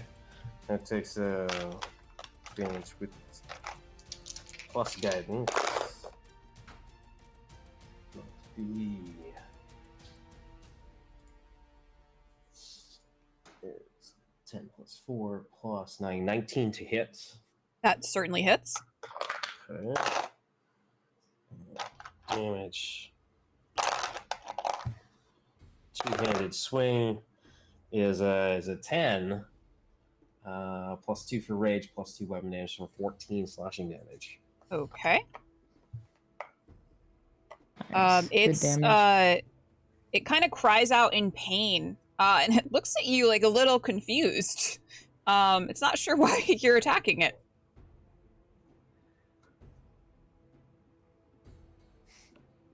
All right, it's my turn.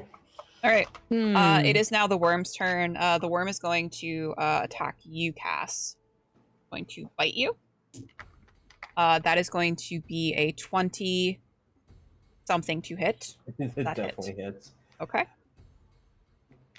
That's going to be 11 damage. And Now is that piercing damage? Is that it's 11 after the piercing. rage? 11 Is that piercing. after the rage? No, so half that. Okay, so is that rounded down or up? Would it be 5 or 6?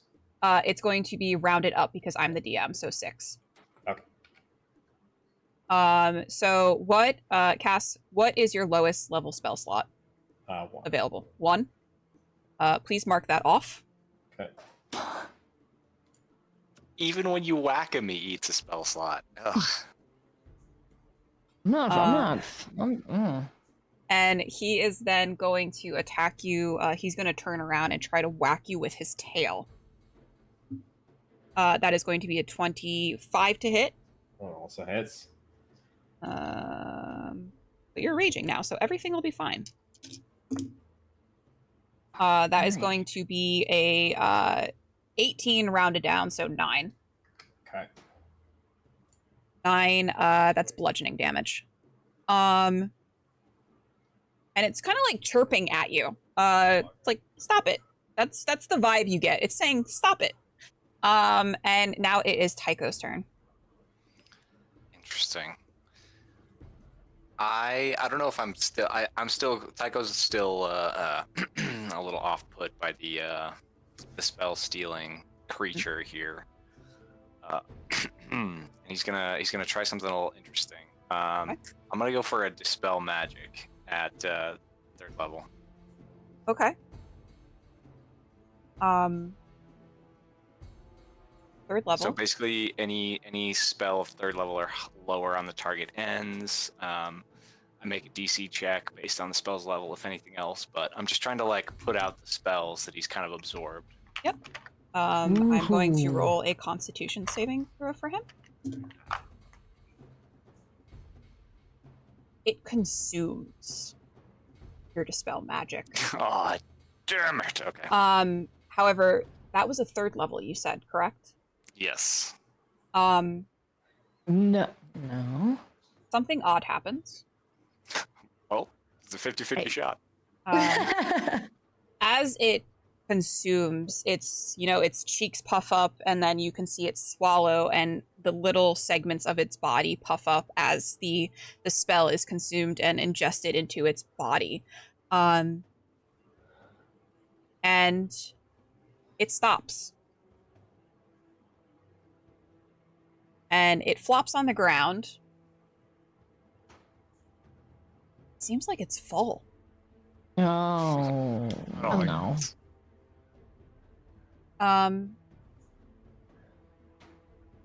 You have an option here. You can choose to continue to attack it, or you can leave it be. Oof.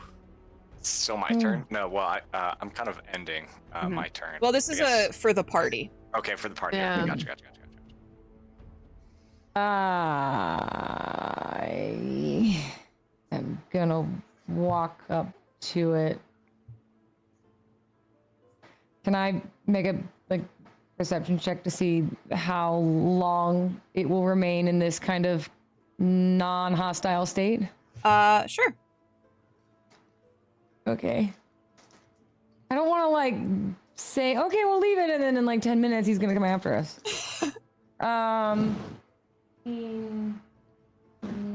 21. You don't know how long. You don't know how old this place is. You don't know how long this creature has been down here.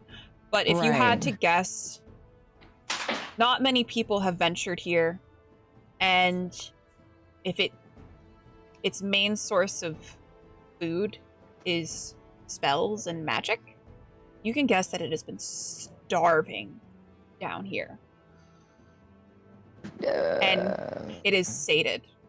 It is sated, and it will be for quite some time. You guys have pumped in more than enough spells into this worm. This bookworm. Just let it sleep and look around now? It clicks a little bit at you. It chirps at you guys. If I just want to see in here these touch for hires. I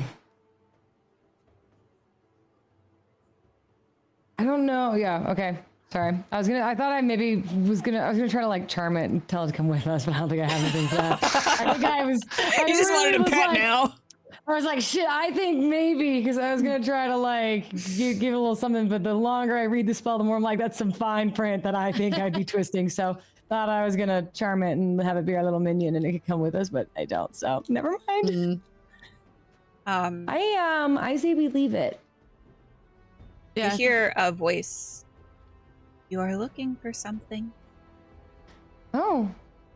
I'm putting pink ribbons in the creature's hair as it's filling up with our spells. It's got like it's not like a furry worm, but it does have like sparse hair, which is kind of gross. Perfect little square braids. Yeah. What color blue for your eye? Of course, that makes so much sense. And you're gonna be okay here? Okay. Tell me what you desire, and I will help you find it. You fed me after from all. That's coming from the thing. Oh. Yeah. What is your name? They call me Bookworm. Oh, can we please keep him? I am not a thing that can be kept. Yeah, man, consent is king. Oh. Why are you keep attacking it? I can't hear it though, can I? Tycho as Tycho. Oh no, he's speaking aloud. Oh, is he? Okay. Why are you here? What brings you to this secluded library in the middle of nowhere? I was put here to protect. And thus I have been. For how long have you been here? For as long as I can remember, since the dawn of time when this library was founded. What are you here to protect? Knowledge. Only those deemed worthy should be able to have the knowledge here. You are worthy. You've made it this far. Do you hear that? The worm thinks I'm smart enough for more knowledge, guys. You're so smart. A question. You asked if there was anything we desired. Can we ask for more than one thing, or is it just like one thing and then we're, out the door and got to do the whole process over? How many wishes in the lamp? Well, I should not be one to teach you not to be greedy given the state of affairs, but if it is within my power to grant you what you desire, I shall do everything I can.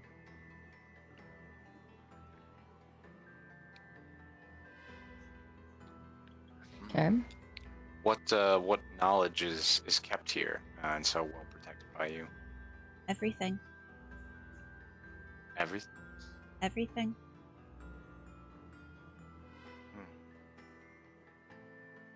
But you seek something in particular.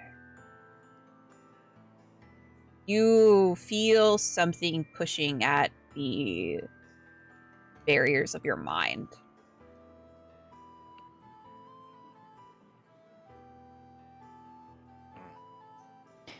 Does it feel like uncomfortable, or is it like? It's probing. It's just trying to get a feel. It knows that you are looking for something in particular. It wants to know what it is so that it can help.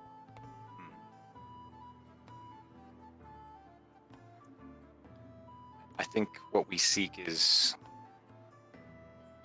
a way to protect the world from itself, really. Oh. Are you speaking about what lies in the wild? I think that might be what we're here searching for.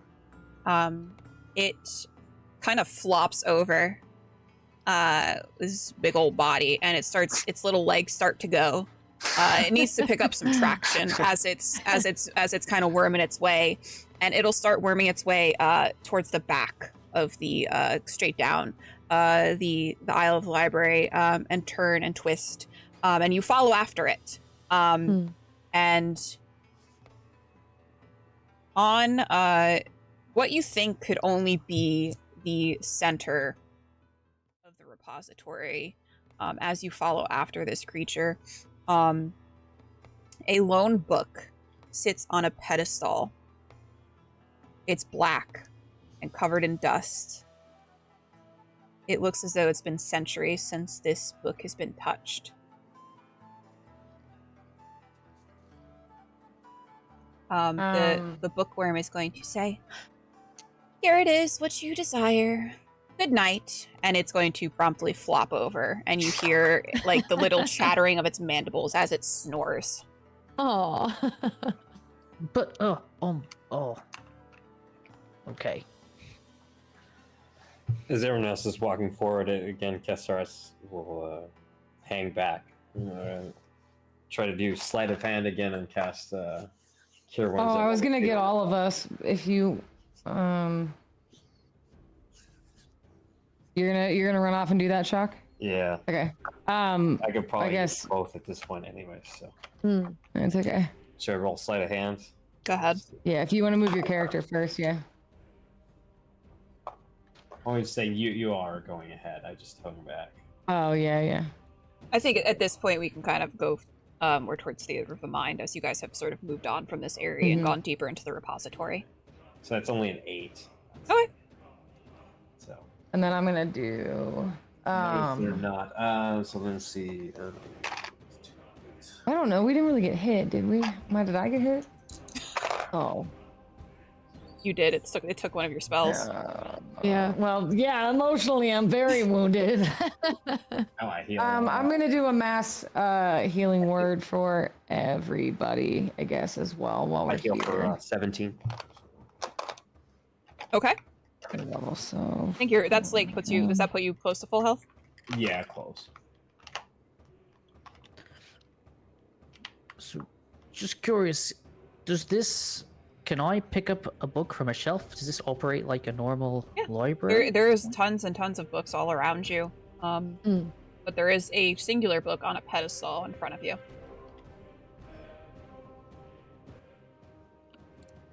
Is it clear? Is there a cover on the book? Is it clear kind of what it contains, or is it just mysterious black? No, so it is just plain black. There's no markings on it. The binding is plain. The paper looks frayed, but plain, maybe yellowed by age.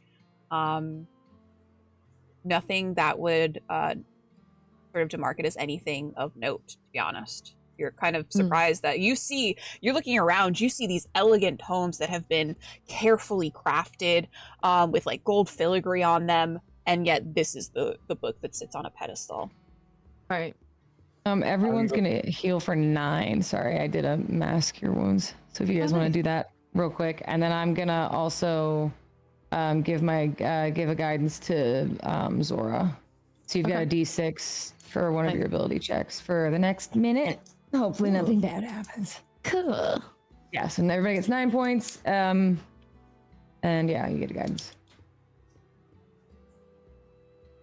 I'll go up to Zora. Do you want to look at this? As I place my hand on her shoulder, see a faint glimmer of golden light as I cast resistance and give her add a d4 to wisdom saving throws. Nice. I'm loaded, guys. Your clerics love you. It's I guess it's actually saving throw of your choice. It doesn't matter. You don't have to. Oh, nice.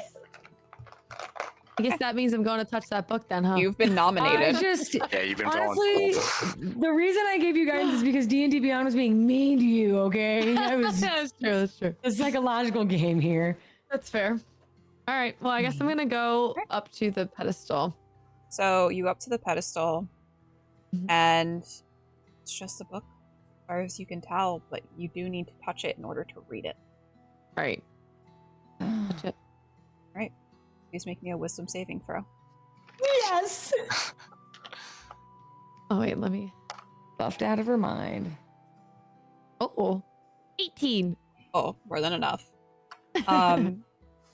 There seems to be something pushing back on your mind, Ooh. kind of urging you not to open this book. Okay. But you push forward anyway. And as you open this book, as you look through it, the book, it tells of ancient times where an immortal race ruled throughout the lands. The world Ah. prospered under these beings. It thrived. But the mortals of the land were jealous of them, and they wanted to rid the world of immortals so that they could take power. The mortals conspired against the immortal beings and realized if they could not kill them, they could lock them away. And so they did. They sealed them away into the Sandolfi wilds. As you read further, the book tells of the world dying without the aid of magic, of Fey magic, to replenish it. The natural world will begin to fall into chaos and collapse. It may take decades, centuries, but the world built by the Fey cannot be sustained without the Fey. And at the very back of the book, you find a ritual, a spell of unsealing. And that is where we're going to end the one shot. Ah. What? Interesting. I love that. So for a little background, in the campaign I'm running, the party has begun to experience sort of the same anomalies that you guys have experienced, but down south in the country of Kilshiog. And they have found a very similar book to yours that you have found. And through their talking with people and doing research, the information that is in your book seems to be the exact opposite of what they have found. And Interesting. all signs point to the fact that the Fae are evil to them. And they are trying to find a way to keep the seal in the Sandolfi wilds so that the Fae cannot escape into the world. So what you have found may or may not be the truth, but that is the information that you have now. That's so Wow. cool. I love that. They're like competing campaigns. Yeah, I thought it would be cool to kind of have you guys like maybe be trying to like work against them. Yeah, I Yeah, love that's that. sweet. So cool.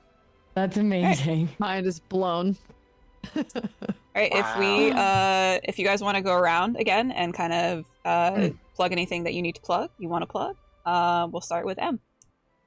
Oh, hi. That's me. I'm SquareMeylix. You can find me on twitch.tv/SquareMeylix.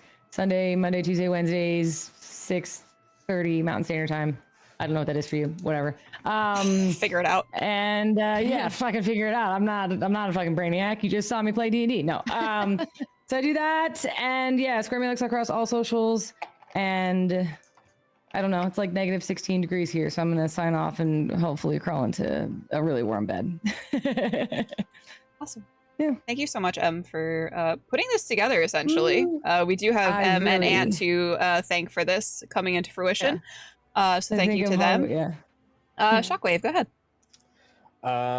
Yeah, this was a lot of fun. But definitely want to do more. It's just kind of almost too short. So definitely see if we all want to continue this or look for other one shots or things out there. This has been a lot of fun. Yeah, this was really good. Yeah. Shockwave 0 with the 3 and a 0 on Twitch. So stream CFDs every day. That's about all I do. So, but this thank you for setting this up though. Yeah, thank you for joining. Yeah. Matt, go ahead. If there's anything you want to plug. Oh man, I just want to plug you guys because this was great. I had such a fun time. Myriad, Katie, M, Ant, Shockwave, great time. I have nothing to plug, but you should definitely.